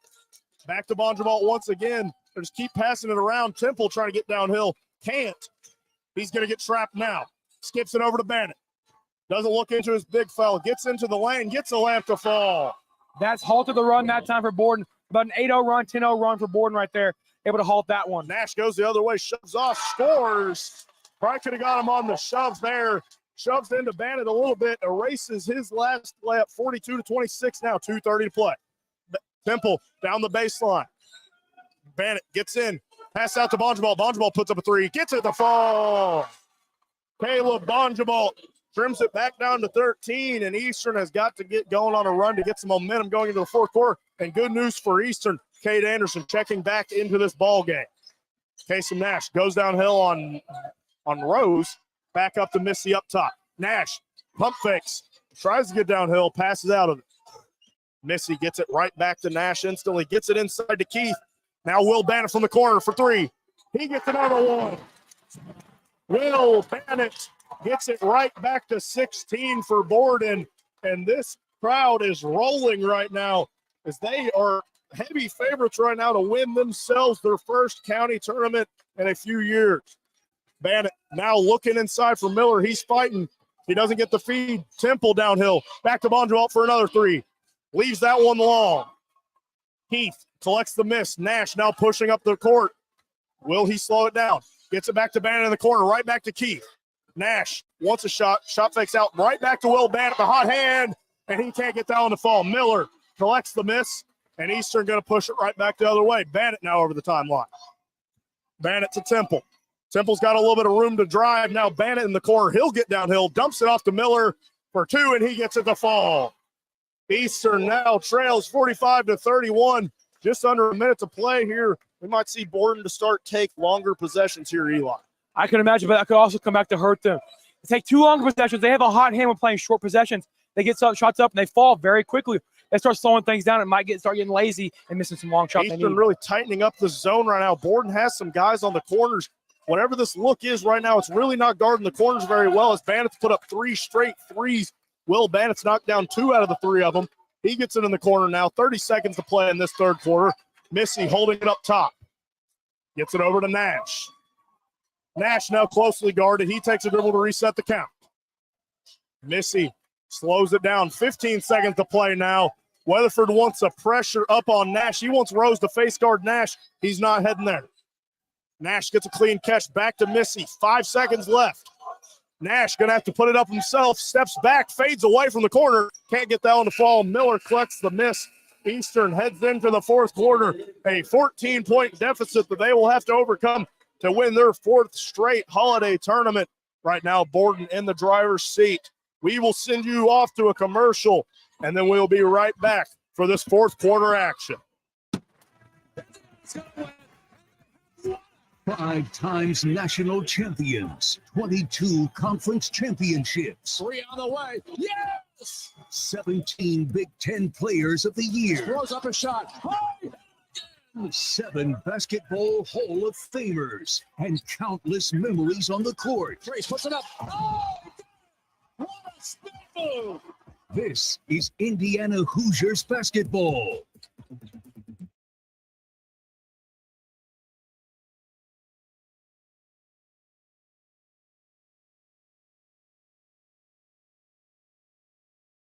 If you're looking for a church in the area to spend your Christmas season, try Turning Point Church at 899 West McLean Avenue in Scottsburg. Come see Pastor John Jackson and the congregation at Turning Point, a place for second chances and new beginnings. There'll be a candlelight service on December the 20th for the community at 6:30 p.m. and Christmas service at 10 a.m. on December the 24th. Regular services are on Sundays at 10 a.m., Tuesday prayer time at 7 p.m., and Wednesdays at 6:30 p.m. Check them out on Facebook, YouTube, and online at turningpointchurchscottsburg.com for upcoming events, class times, and more. Also, Turning Point will be having a food giveaway for the community on December the 11th and 18th from 11 a.m. to 1 p.m. or until the food runs out. And please share that the church is making showers available to those in need and will be available on Wednesdays from 5:30 to 6:15 p.m.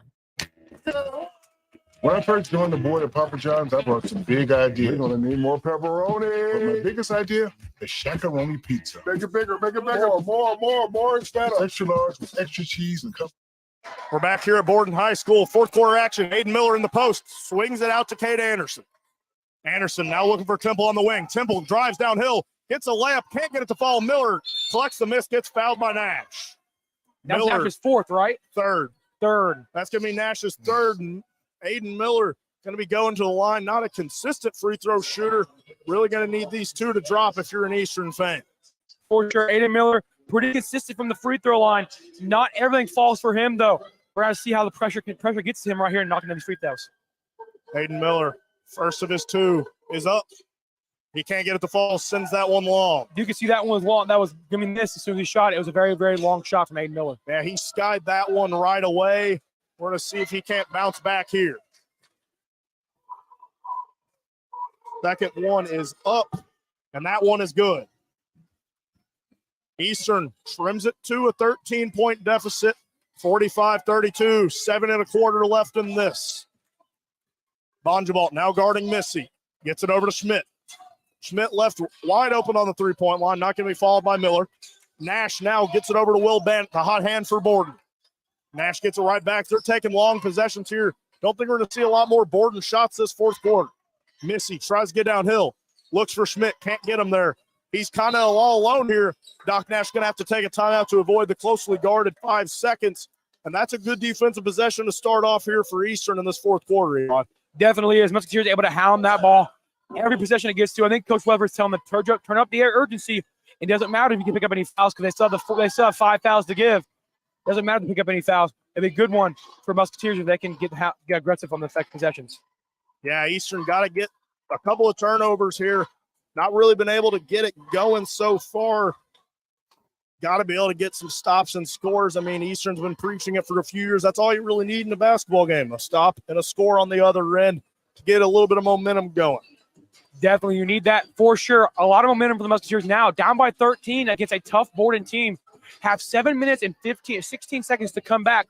In this one, a lot of time's running out for the Musketeers now. And we've had a very, very, very, very short game. This game's been very quick.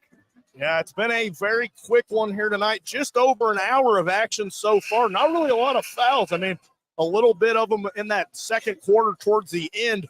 Not really a lot of fouls here so far tonight. I mean, not a lot just on either side. A little bit of foul trouble for Borden. Compton had 3 early. He's now back in the game for Borden as they lead the Musketeers 45-32.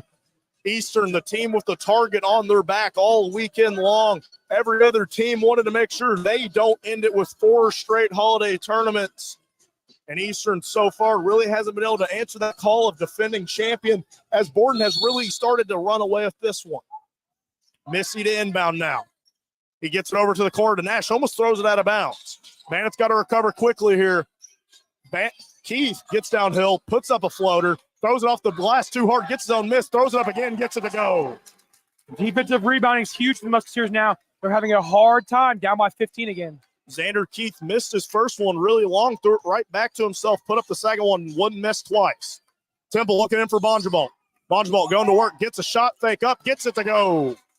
Got Schmidt off his feet, goes up strong, could have got an and one, doesn't get the call there. Kasem Nash trying to get space to get a shot, throws up a fader, gets it to fall. Kasem Nash, almost a once-in-a-lifetime type of scorer for this Borden program. The leading scorer in program history, gives Borden a 15-point lead. Caden Temple looking for Bannett now. Bannett trying to get downhill on Nash, gets it into Miller. Miller goes up strong, misses the layup, can't get his own miss. Schmidt, he's going to walk on the rebound there, giving Eastern the ball back. 6:19 to play here from Borden. Eastern trails 49-34. 6 minutes and counting for the Musketeers. They only have very, very little time to come back in this one, down by 15. Every minute it drains down the clock. The big old lady starts to sing even louder. Cody Bannett looking for Anderson now. Anderson rechecking into the game just a while back ago after leaving with an injury. He's being hounded by Missy. Bannett now with it. Gets it to Temple. Temple out to Anderson in the corner for 3. Gets it to fall. Anderson able to pull him within 12 now. A huge 3 there for Eastern. They're going to need a lot more of that to get back into this one. 49-37 here. 5:55 to play. Anderson gets beat by Keith. Keith now guarded by Temple. Back out to Missy. The big long Bonjabalt trying to guard him up on top of the key. Xander Keith now doesn't get a count from Anderson. Compton left all alone out on the wing. Brody Temple not even going to guard him out there. Compton gets the ball back on the roll, puts up a layup, can't get it to fall. Schmidt throws up a putback, can't get it to fall, and Borden collects the third offensive rebound there. No blocking out of the Musketeers now. And shooting themselves in the foot. Nothing is going for them right now. They're going to have a hard time getting back in this one. They can't Eastern has to secure these first misses to be able to get a chance to go down and trim into this lead. Temple getting a count on Nash now. Double team coming. Compton left wide open. Blocked by Bannett. Bannett climbed the ladder there to send 6'5" Colson. Compton shot ricocheting back. Bonjabal travels, and Bonjabal shoots Eastern back in the foot again. Eastern is not really able to claw themselves back into this game, Eli. Had a chance to get within 10 points that time, but did not. They ended up turning it over. Bonjabal not able to get his feet set. Bonjabal caught it, was ready to drive, just kind of dragged that foot as he went, gives it right back to Borden, and now under 5 minutes left in this championship matchup, Eastern's going to have to start moving with a lot of urgency. Kasem Nash now guarded closely by Temple, and they're setting up in this triangle of guards just to kind of stall out time. Eastern's going to have to start getting a lot of pressure going. Missy downhill, shoots over Temple, tries to throw it in, can't. Cody Bannett going to secure it. Up to Caden Temple. Temple's got numbers. Tries to go into Schmidt. Can't get the reverse layup to fall, and Brody Temple going to pick up his 4th on the rebound. Good aggressive rebound attempt there from Brody Temple, but Compton able to come down and secure that one, get a foul. Caden Temple needs to go up strong with that one rather than going for that on the opposite side of the rim. Caden Temple just needs to go up with that normally. He tried to do the reverse layup to avoid the block from Schmidt. He's got to go up strong into Schmidt to try to draw that contact, get that and one. Now Eastern going to go into a bit of a man-to-man press type action. Borden gets it into Nash, guarded closely by Anderson. Trap's going to come from Temple. He gets it up to Missy, still behind the timeline. We're going to see if Borden can't get it up. Throws it away to Bonjabal. Eastern's heading the other way. Bonjabal up to Temple, now to Bannett in the corner. Throws up a 3, gets it to fall. Eastern cuts this one down to 9. Coach Weatherford going to use a timeout here. 4:15 to play. The momentum's with the Musketeers. 9-point game here from Borden High School. We're going to send you away for another ad, and we'll be right back with more Holiday Tournament basketball. Merry Christmas and enjoy the holiday tourney right here on WSLM. Give Du Bois County Tire a call. Big or small, big service small. They have the name brand tires, you know, to keep you cruising on down the road. They got tires for driving me. They even got them for your farm machine. You can call them day or night. Du Bois County Tire does it right. Big or small, we service all. Du Bois County Tire. Unlock a season of savings and fall road trips with Michelin tires. Between October 11th and October 27th, get $70 via reward card or virtual prepaid card after online submission with the purchase of 4 new Michelin passes. We welcome you back here to Borden High School as the Musketeers trail Borden 49-40. 4:15 to play left in this one. Eli, Eastern's kind of stormed back after that Bannett 3, now trailing by 9, setting up in a press. It's going to be Keith to inbound, gets it over to Missy. Bonjabal trying to pressure now. Keith gets it back, gets it to Nash. Nash, trap comes. They're going to have to get it up in a hurry. Throws up a jump ball, and Bannett going to tip that one out of bounds. Borden getting lucky there. Almost should have been thrown away there. Would have been a 10-second violation if they held it any longer. Great to press that time for the Musketeers, able to turn things around after having trouble and start the press to start the third quarter. Borden just doesn't look quite comfortable with the press on these last 2 possessions, and Bannett tries to get that one. Schmidt puts up a layup, gets it over Brody Temple. If he's shooting that over Aiden Miller, maybe going to have a better contest, but with Schmidt's length and athleticism, he's going to get that one up over Temple all day. Anderson now on the wing, trying to trim into this one. Brody Temple fighting in the post with Compton. Compton shoving in the back, not a call. Bannett tries to drive right, puts up a mid-range, can't get it to fall. Rebound falls to Nash. Nash heads the other way. Missy sets him a screen. Nash in the lane, puts up a runner, can't get it to fall, but it's fouled on the play. Cade Anderson can't believe it. Kasem Nash going to head to the line for 2. This is the point where Kasem Nash needs to settle down at the free throw line and knock these 2 down and be up by 13 with only 3.5 minutes remaining. Yeah, this is closing time now for Borden. Didn't really have to close out a game. Last time they played Eastern, it was kind of a runaway. We're going to see if they can't take care of business or if Eastern can storm back into this one once again. Nash shoots the first and hits it. That's going to extend this one out to 12-point lead, 52-40, 3:30 to play. It's ideal for the Musketeers to get this shot missed so they can get it going the other way real quickly, some transition play. Eastern, Cade Anderson all the way on the other end, getting face guarded by Xander Keith already. The ball hasn't even gotten to the Musketeers yet. Nash hits the second free throw, gives them a 13-point lead. Temple over to Bonjabal. He's looking for Anderson curling. Anderson tries to shoot a three. It gets tipped off of Keith's leg as Anderson was going up. Ball ricochets out of bounds. Borden dives for it. It'll stay Eastern possession. The momentum kind of shifted now towards Borden again on their home court. It's pretty easy for them to do. Shift momentum very quickly, get one bucket like Schmidt did earlier and knock that one down. Brody Temple inbounds to Anderson. Anderson needs to get stuff in a hurry. He's looking into Temple, can't get the throw, gets it now, gets the cut. Anderson goes up for two, almost gets the and one to fall, takes another hard fall to the deck. He'll be shooting two. This is a chance in the pull within 11, down by 13. And those huge Case and Nash free throws on the under the end of the floor. Cade Anderson has a test of pressure right here. We're going to see Cade Anderson, a very consistent free throw shooter, go to the line to shoot two, maybe be able to trim this lead down to 11. Reese Weininger going to enter the game now for the Musketeers. Anderson puts up the first free throw and misses. I think Reese Weininger is going to come into the game. Hasn't played at all tonight. Was sick last night's game. It's looking like Coach Woodford's directing him to where he might check into this ball game, Eli. Quite possible. He might go in for the shooter. I can see going for, he's not a shooter, not Anderson. May go in for Brody Temple, get some speed on the floor. Yeah, Weininger heads in now. Anderson, the second free throw now. He missed the first. Gets the second one to fall. Gets those shooters roll. You pulled to me from the first game. Gets a shooter's roll, and Eli was right. Reese Weininger will come out and get Brody Temple. Given this Musketeers a very athletic team, no one back on Schmidt right now. Borden could have the touchdown pass all the way down to him, and that'd be a dunk for him. Nash all the way down the court. Shoots a fader, gets it to fall. Kasem Nash drove all the way down the court. Uncontested, shoots a fadeaway, gets it to fall. That's his signature, that little post fadeaway once he gets it down to the low paint. Bonjabal looking for the seal. Gets it. He's trying to go up on Schmidt. Goes up. Can't get the layup to fall. Eastern going to get the long rebound off the tip from Weininger. Bannett tries to get downhill. Can't. Still trying to drive. Trying to clear out against Nash. Throws it out to Anderson. Offensive play is trophy went out for the Musketeers. Anderson trying to get downhill. Gets it over to Reese Weininger. Weininger throws one up. Gets a blocking foul on Compton. That's going to be his fourth, but I'm not sure it's going to matter much more in the outcome of this game. It's a little late to be worried about foul trouble. Very little, very late, but they're going to send someone anyway. It's going to be Kylan Nash come in for Compton as he picks up his fifth foul. Excuse me, that's his fifth foul. Oh, that is his fifth there. I thought that was just his fourth.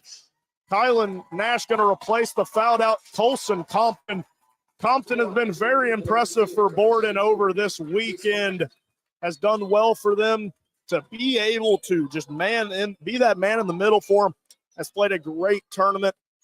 Will certainly be one to watch out for when they announce the all-tournament team. He is one of three or four Borden players who can really get it.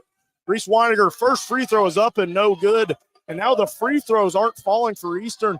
Just not looking like it's going to go their way tonight, Elon. Missing free throws is huge for the Musketeers right now as they're having a lot of trouble getting things to fall. Reese Weininger puts up the second free throw, misses that one as well. Schmidt gets the rebound, gets it up to Nash. Eastern sets up their press. Count is almost to 10 here. Might get a 10-second. Doesn't get the 10-second. Was about at 9 seconds there. Was very close call. Nash goes in. Reese Weininger takes the charge. Kasem Nash cannot believe it. He's yelling no way from the court. Reese Weininger sold that one well. He's going to come back out for Brody Temple. Got a good little charge there. The Borden crowd can't believe that one. They don't like that one. Still with a 14-point lead, I think they would settle down a little bit, but Temple going to bring the ball over. Clock ticks under 2 minutes. Temple trying to get in the lane. Shot fake, steps through, shoots the layup, gets it to fall. Caden Temple, the senior leader, will not go out without a fight. Eastern trying to stop the press. Sander Keith over the timeline. Hits a travel call. Eastern still a large lead to a race, but momentum is certainly trending towards them, especially with Kasem Nash now with 4 fouls. We still got a lot of basketball to play. Temple gets it in from Temple. Tries to get downhill once again. Spins, shoots the layup, gets hit on the way up. Bonjabal for 3. Can't get it to fall. On the rebound, there's going to be a foul. They're going to call that one on Caden Temple. I feel like that one, Brody Temple being held by Schmidt underneath the basket. I mean, I feel like Brody Temple's getting fouled. Caden Temple gets a foul call on him. That'll be his second of the night. The Musketeers' third. Still a 12-point lead to win race if they're going to have a chance to get a win here tonight. Just 4 3-point baskets away. Eastern got to trim into this lead if they're going to look to complete their four-peat, sending their senior class off, winning it every year. Kasem Nash catches it in the corner. The trap's going to come. Foul going to be on Cade Anderson. Still another foul to give for the Musketeers. That will be their fourth foul of the night. Fouling is something they cannot do to Kasem Nash right now. They have no more fouls to give. Fouling to Kylan Nash if they want to put this, get one right here. Nash to the corner again. Trap will come. Anderson reached in. Borden's got numbers now. Nash going to go all the way, try to shoot a layup. Hooks it up. Hits it to fall. Kasem Nash, a smooth operator in the lane. Gets another one to fall. Anderson puts up another three. He leaves it short. Writing is starting to be on the wall that this one is not going to go Eastern's way. Borden will head to the free throw line following the Weiniger foul. I believe that'll be Will Bannett shooting a pair here. Borden up 57-43. Just 1 minute 23 away from being crowned your 2023 Holiday Tournament champions. I mean, it's been a very convincing showing tonight for Borden. Had a very close game last night against West Washington. They have certainly handled business against the defending champions here tonight. Will Bannett, first free throw is up. That one's going to fall. Will Bannett has played spectacularly for Borden tonight. He's got at least a couple of threes. Now at the free throw line, trying to knock down his second to extend this one out to be a 16-point lead. The Musketeers not getting anything to work for them tonight. Borden having everything go their way on their home court. Will Bannett puts up the second one, leaves that one short. Lead stays at 15. Temple getting it down in a hurry. Dribbles into the lane, gets it to Bonjabalt. He wants to put up a three. Now Temple will. Temple leaves that one short. He's going to airball that one. There's going to be another foul here, I think, or it's just going to head the other way. I don't think it's a foul. Just going to head the other way off an airball there. Not quite the way Eastern wanted to go out here tonight, Eli. Not at all. We're going to see Borden take home this one. I was proven wrong on my prediction. Borden will take away this one, knocking off the Musketeers. Not reading the championship. Not the national. I figured Eastern would keep it pretty close tonight, but once Borden got that lead to 10, it's around that margin is where it would stay. I mean, it built a little bit higher. Sometimes Eastern would get it down for a possession or two, but Eastern could really never claw their way back into this one, Eli.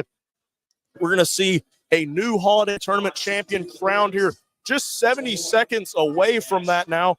Kasem Nash at the line to extend this one up to a 60-point night from the Braves. He's at the line. First one is up, and it's good. 59-43. Borden now leads by 16. Musketeers out of answers right now. Borden playing an excellent game tonight. Everything going in their game plan correctly.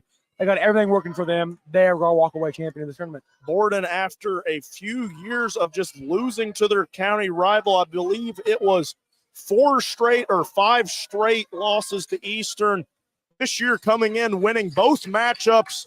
Going to be a big year for Borden, sending out a very talented senior class with Kasem Nash for them out on a high note versus their county rival, not even county rival, but local rival, the Eastern Musketeers, Eli. Definitely. The senior class for the Musketeers is very, very good, very talented. Just not quite enough for this board to take the championship tonight. Borden just a lot stronger on their offensive end. Yeah, and Borden, defensive end. An absolute offensive explosion the last couple of times they played Eastern. Brody Temple goes to the line. He shoots the first. He'll make it. Eastern going to start clearing the bench a little bit. They're going to send in freshman Gavin Hurst and number 14. Elijah Hofflin. You're going to maybe get to see a little bit of the future for the Musketeers. Cade Anderson welcomes Hofflin to the floor. There's a younger lineup now with Eastern. All four out of the 5 guys on the court now will be back for Eastern next year. Borden still with a lot of seniors in now. They have Nash, Heath, Missy, and Bannett.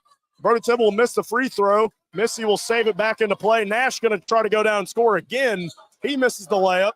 Keith collects the miss. And now I believe Borden might just dribble this one out. Doc Nash going to call a timeout to clear his bench. get in maybe a preview for Borden's future. Borden's starting 5 and bench will get a standing ovation. They have finally knocked off the Eastern Musketeers in this holiday tournament clash. A much-deserved win. Now just 48 seconds away from victory as Coach Weatherford will take one last time out. We're going to send you away for a quick break, and we'll be right back for the all-tournament team crowning and the championship trophy presentation. Yep. Thanks, Eli. Yep.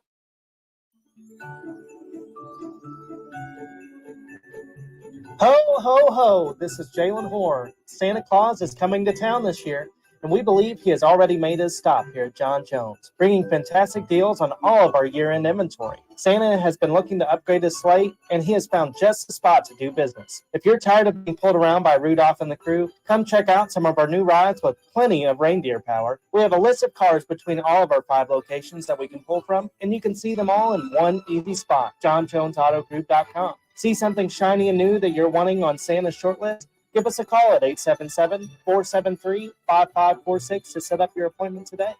And from your local John Jones family, we want to wish We welcome you back to Borden High School as we're 48 seconds away from crowning a new holiday tournament champion in the Borden Braves. Both teams with a fresh new lineup on the floor. Borden subbing in a lot of JV guys. Going to get them a few bit of experience here. Mason Ray's going to have to run that one down to prevent it from being thrown out of bounds. Reese Weininger picks him up at half court. Now it's over to Lewis. We're going to see if Borden gets up another shot or if they just kind of dribble it around, and we'll see if Eastern tries to put up some resistance. Rays takes it around the wing. Gets it back to Lewis. Lewis just going to hold it until Miller gets out to pressure him. Swings it around the wing. Gets it right back. Lewis will get it. He's just going to try to hold this one. Miller not guarding him all that tightly. Ray's looking for the ball now. Reese Weininger almost gets a steal. Borden ends up with it. Lewis holds it at midcourt. He's just going to hold this one. 4 years was a dream that could not happen here tonight. It took 3 long years, but we have a new holiday tournament champion. Congratulations to the Borden Braves as they are our 2023 Washington County Holiday Tournament champions. It was a long road coming. Someone had to win it eventually outside of the Musketeers, Eli. A huge night for Borden. They get a new all-time leading scorer in program and a bit of hardware. Eastern went down fighting throughout the night, and Borden will be crowned your new champions.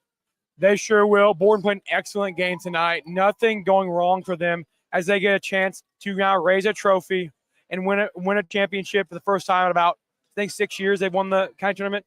It feels poetic for Kasem Nash and this group to be able to go out holiday tournament champions. The future at Borden, who knows what that's going to look like after he's gone next year. I think it's going to be a lot of Judd Missy next year. Colson Compton. I mean, this is a Borden team that returned some good players on the other side. In their last holiday tournament game, Reese Weininger, Branson White, Caden Temple, and Cade Anderson. I mean, it's going to be an Eastern team that's going to be a new look team next year. Their first year without Caden Temple. They're going to return players like Cody Bannett, Brody Temple, Aiden Miller, and Borden has gotten the trophy. Kasem Nash, after an illustrious career here at Borden, finally lifts his first holiday tournament trophy in his 4th attempt. He will go down as maybe the greatest player that has ever put on the Borden jersey, Eli. He might definitely be named the best Borden player in the school history, but I don't know how the numbers line up for them, how all their information lines up for them with all the scoring updates and everything. And leading scorer, he's definitely got a case for it. Borden is going to walk out of here, your champions. Salem was the 3rd place team. We're going to see the all-tournament team get announced now. Cody Bannett and Caden Temple going to be your 2 all-tournament players for Eastern High School. Congratulations to them, too. Both of them went out fighting tonight. Titan Williams will get it for West Washington. Cheatwood will get it for Salem. I believe Kasem Nash will get it for Borden alongside Judd Missy. Borden now at half court celebrating with their team. They're going to get pictures in for the paper. Borden, a convincing victory here tonight. The final score, 59-44. A very big victory for them tonight here, Eli. Yeah, double-digit wins for Borden against Eastern twice this season. It's causing a lot of trouble for the Musketeers heading into this. They're now 3-4 on the season. Nothing working for them at all. Yeah, I mean, just not a great performance tonight for Eastern. Couldn't quite get it to go whenever they needed to. They got the trimmed a little bit, couldn't ever really come back all the way. Borden, every time Eastern would throw a punch, they would throw one right back, and they just they didn't make it easy for Eastern to stay in this ball game, Eli. They did not. Punches were thrown, not literally, but figuratively. Either side, Borden going on an 8-0 run. Eastern come back with a 6-0 run. Then Borden will just keep pulling away after that, and after that, making things very hard on Eastern when they came to win things. I'm going to repeat your all-tournament team for you one more time. For Eastern, the representatives, Cody Bannett and Ken Temple. For the champions, the Borden Braves, you'll have Kasem Nash and Judd Missy. For Salem, you will have Jaden Sheetwood. And for the West Washington Senate, Peyton Williams. A very good all-tournament team this year. 6 very talented players, 6 of the finest that we've seen in this tournament. Eastern got a lot to look forward to in the rest of the season. The schedule, while it will remain tough, they've won a lot of these clashes in the past. They've gotten a lot to look forward to. On the other side for Borden, this might be that victory that propels them to title. Is in the making right now. A decade is the perfect number, an even number to get things going for Borden in a state title run. We're going to see if we have any guests on our postgame show. We're going to send you away for a quick break and maybe come back for a little bit of a postgame talk. I'm Dylan Beach alongside Eli Guthrie here for WSLM. Thanks for tuning in. What a weekend for Purdue basketball. They're the all-time leader in Big Ten titles. He's cooking today. And they play right here all year long. You don't want to miss a single game of Boiler Bowl this season. What a weekend to be a Boilermaker. The Purdue Boilermakers play here. We welcome you back here to Borden High School for our post-game show. Me and Eli not really anticipating that anyone's going to come join us for this post-game show. We're just going to give you a little bit of a recap of the weekend.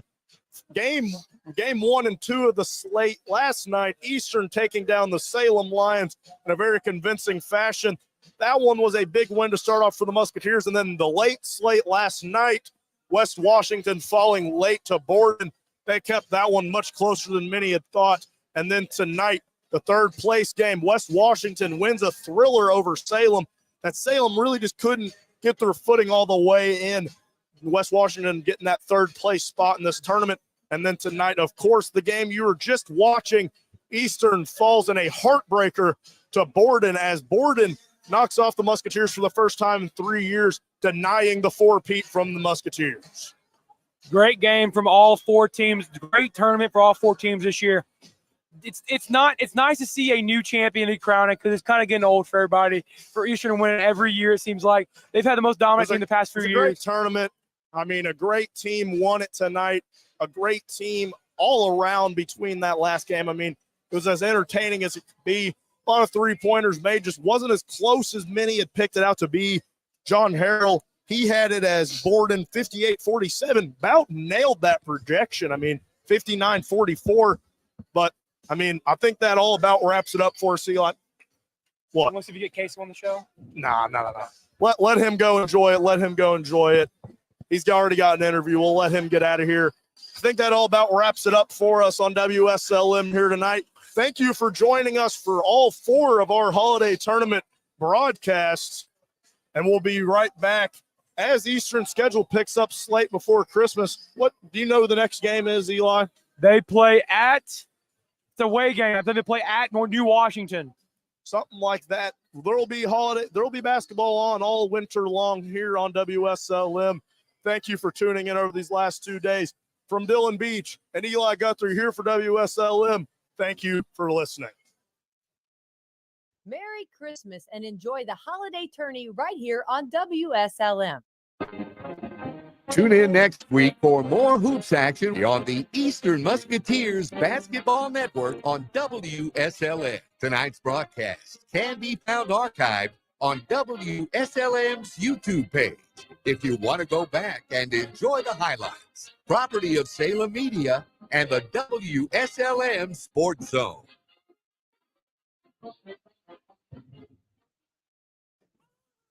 New babies, sports physicals, 3D mammograms, primary care, pediatrics, oncology, advanced orthopedics, lung screenings, and surgery.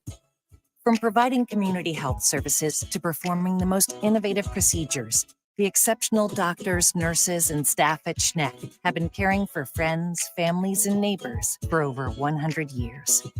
Schneck. Healthy together. Schneck is the only Centers for Medicare and Medicaid Services 5-star hospital in South Central Indiana. 5 times national champions, 22 conference championships, 3 on the way. Yes! 17 Big Ten players of the year, Throws up a shot. 7 basketball Hall of Famers, and countless memories on the court. Trace puts it up. Oh, what a spin!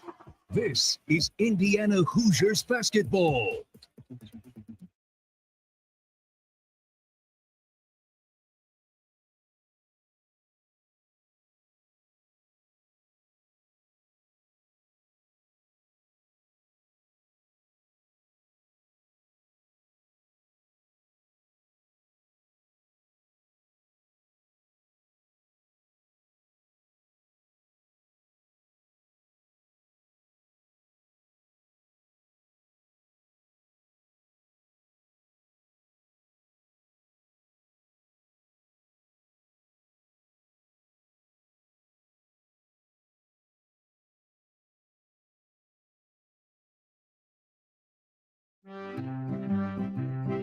Introduce your family and friends to one of Salem's oldest traditions, home cooking from Mama Rosa's in Salem. Whether you're getting that one-of-a-kind tasting pizza, baked spaghetti, hot sandwiches, or a variety of other Italian food and artisan pizzas, Mama Rosa's has something for everyone. Open Tuesday through Thursday, 4 to 9 for dining and carry-out, Fridays and Saturdays from 11 a.m. to 10 p.m., and Sundays from 11 to 9. Mama Rosa's brings their famous pizza buffet to you on Fridays from 11 a.m. to 2 p.m. for just $10.99. Choose from a wide variety of pizzas, homemade soups, and a large salad bar with their homemade potato salad, slaw, and desserts. Then come back for Friday night's home-style buffet from 4:30 to 8 or 11 a.m. to 2 p.m. on Sundays for $12.99, where you'll find a variety of good home-cooked foods. Stop in and see Joanne and her family at Mama Rosa's and make some new memories or relive your childhood with that one-of-a-kind taste. Dine in or call 812-883-6296 to take the great taste of Mama Rosa's pizza home with you.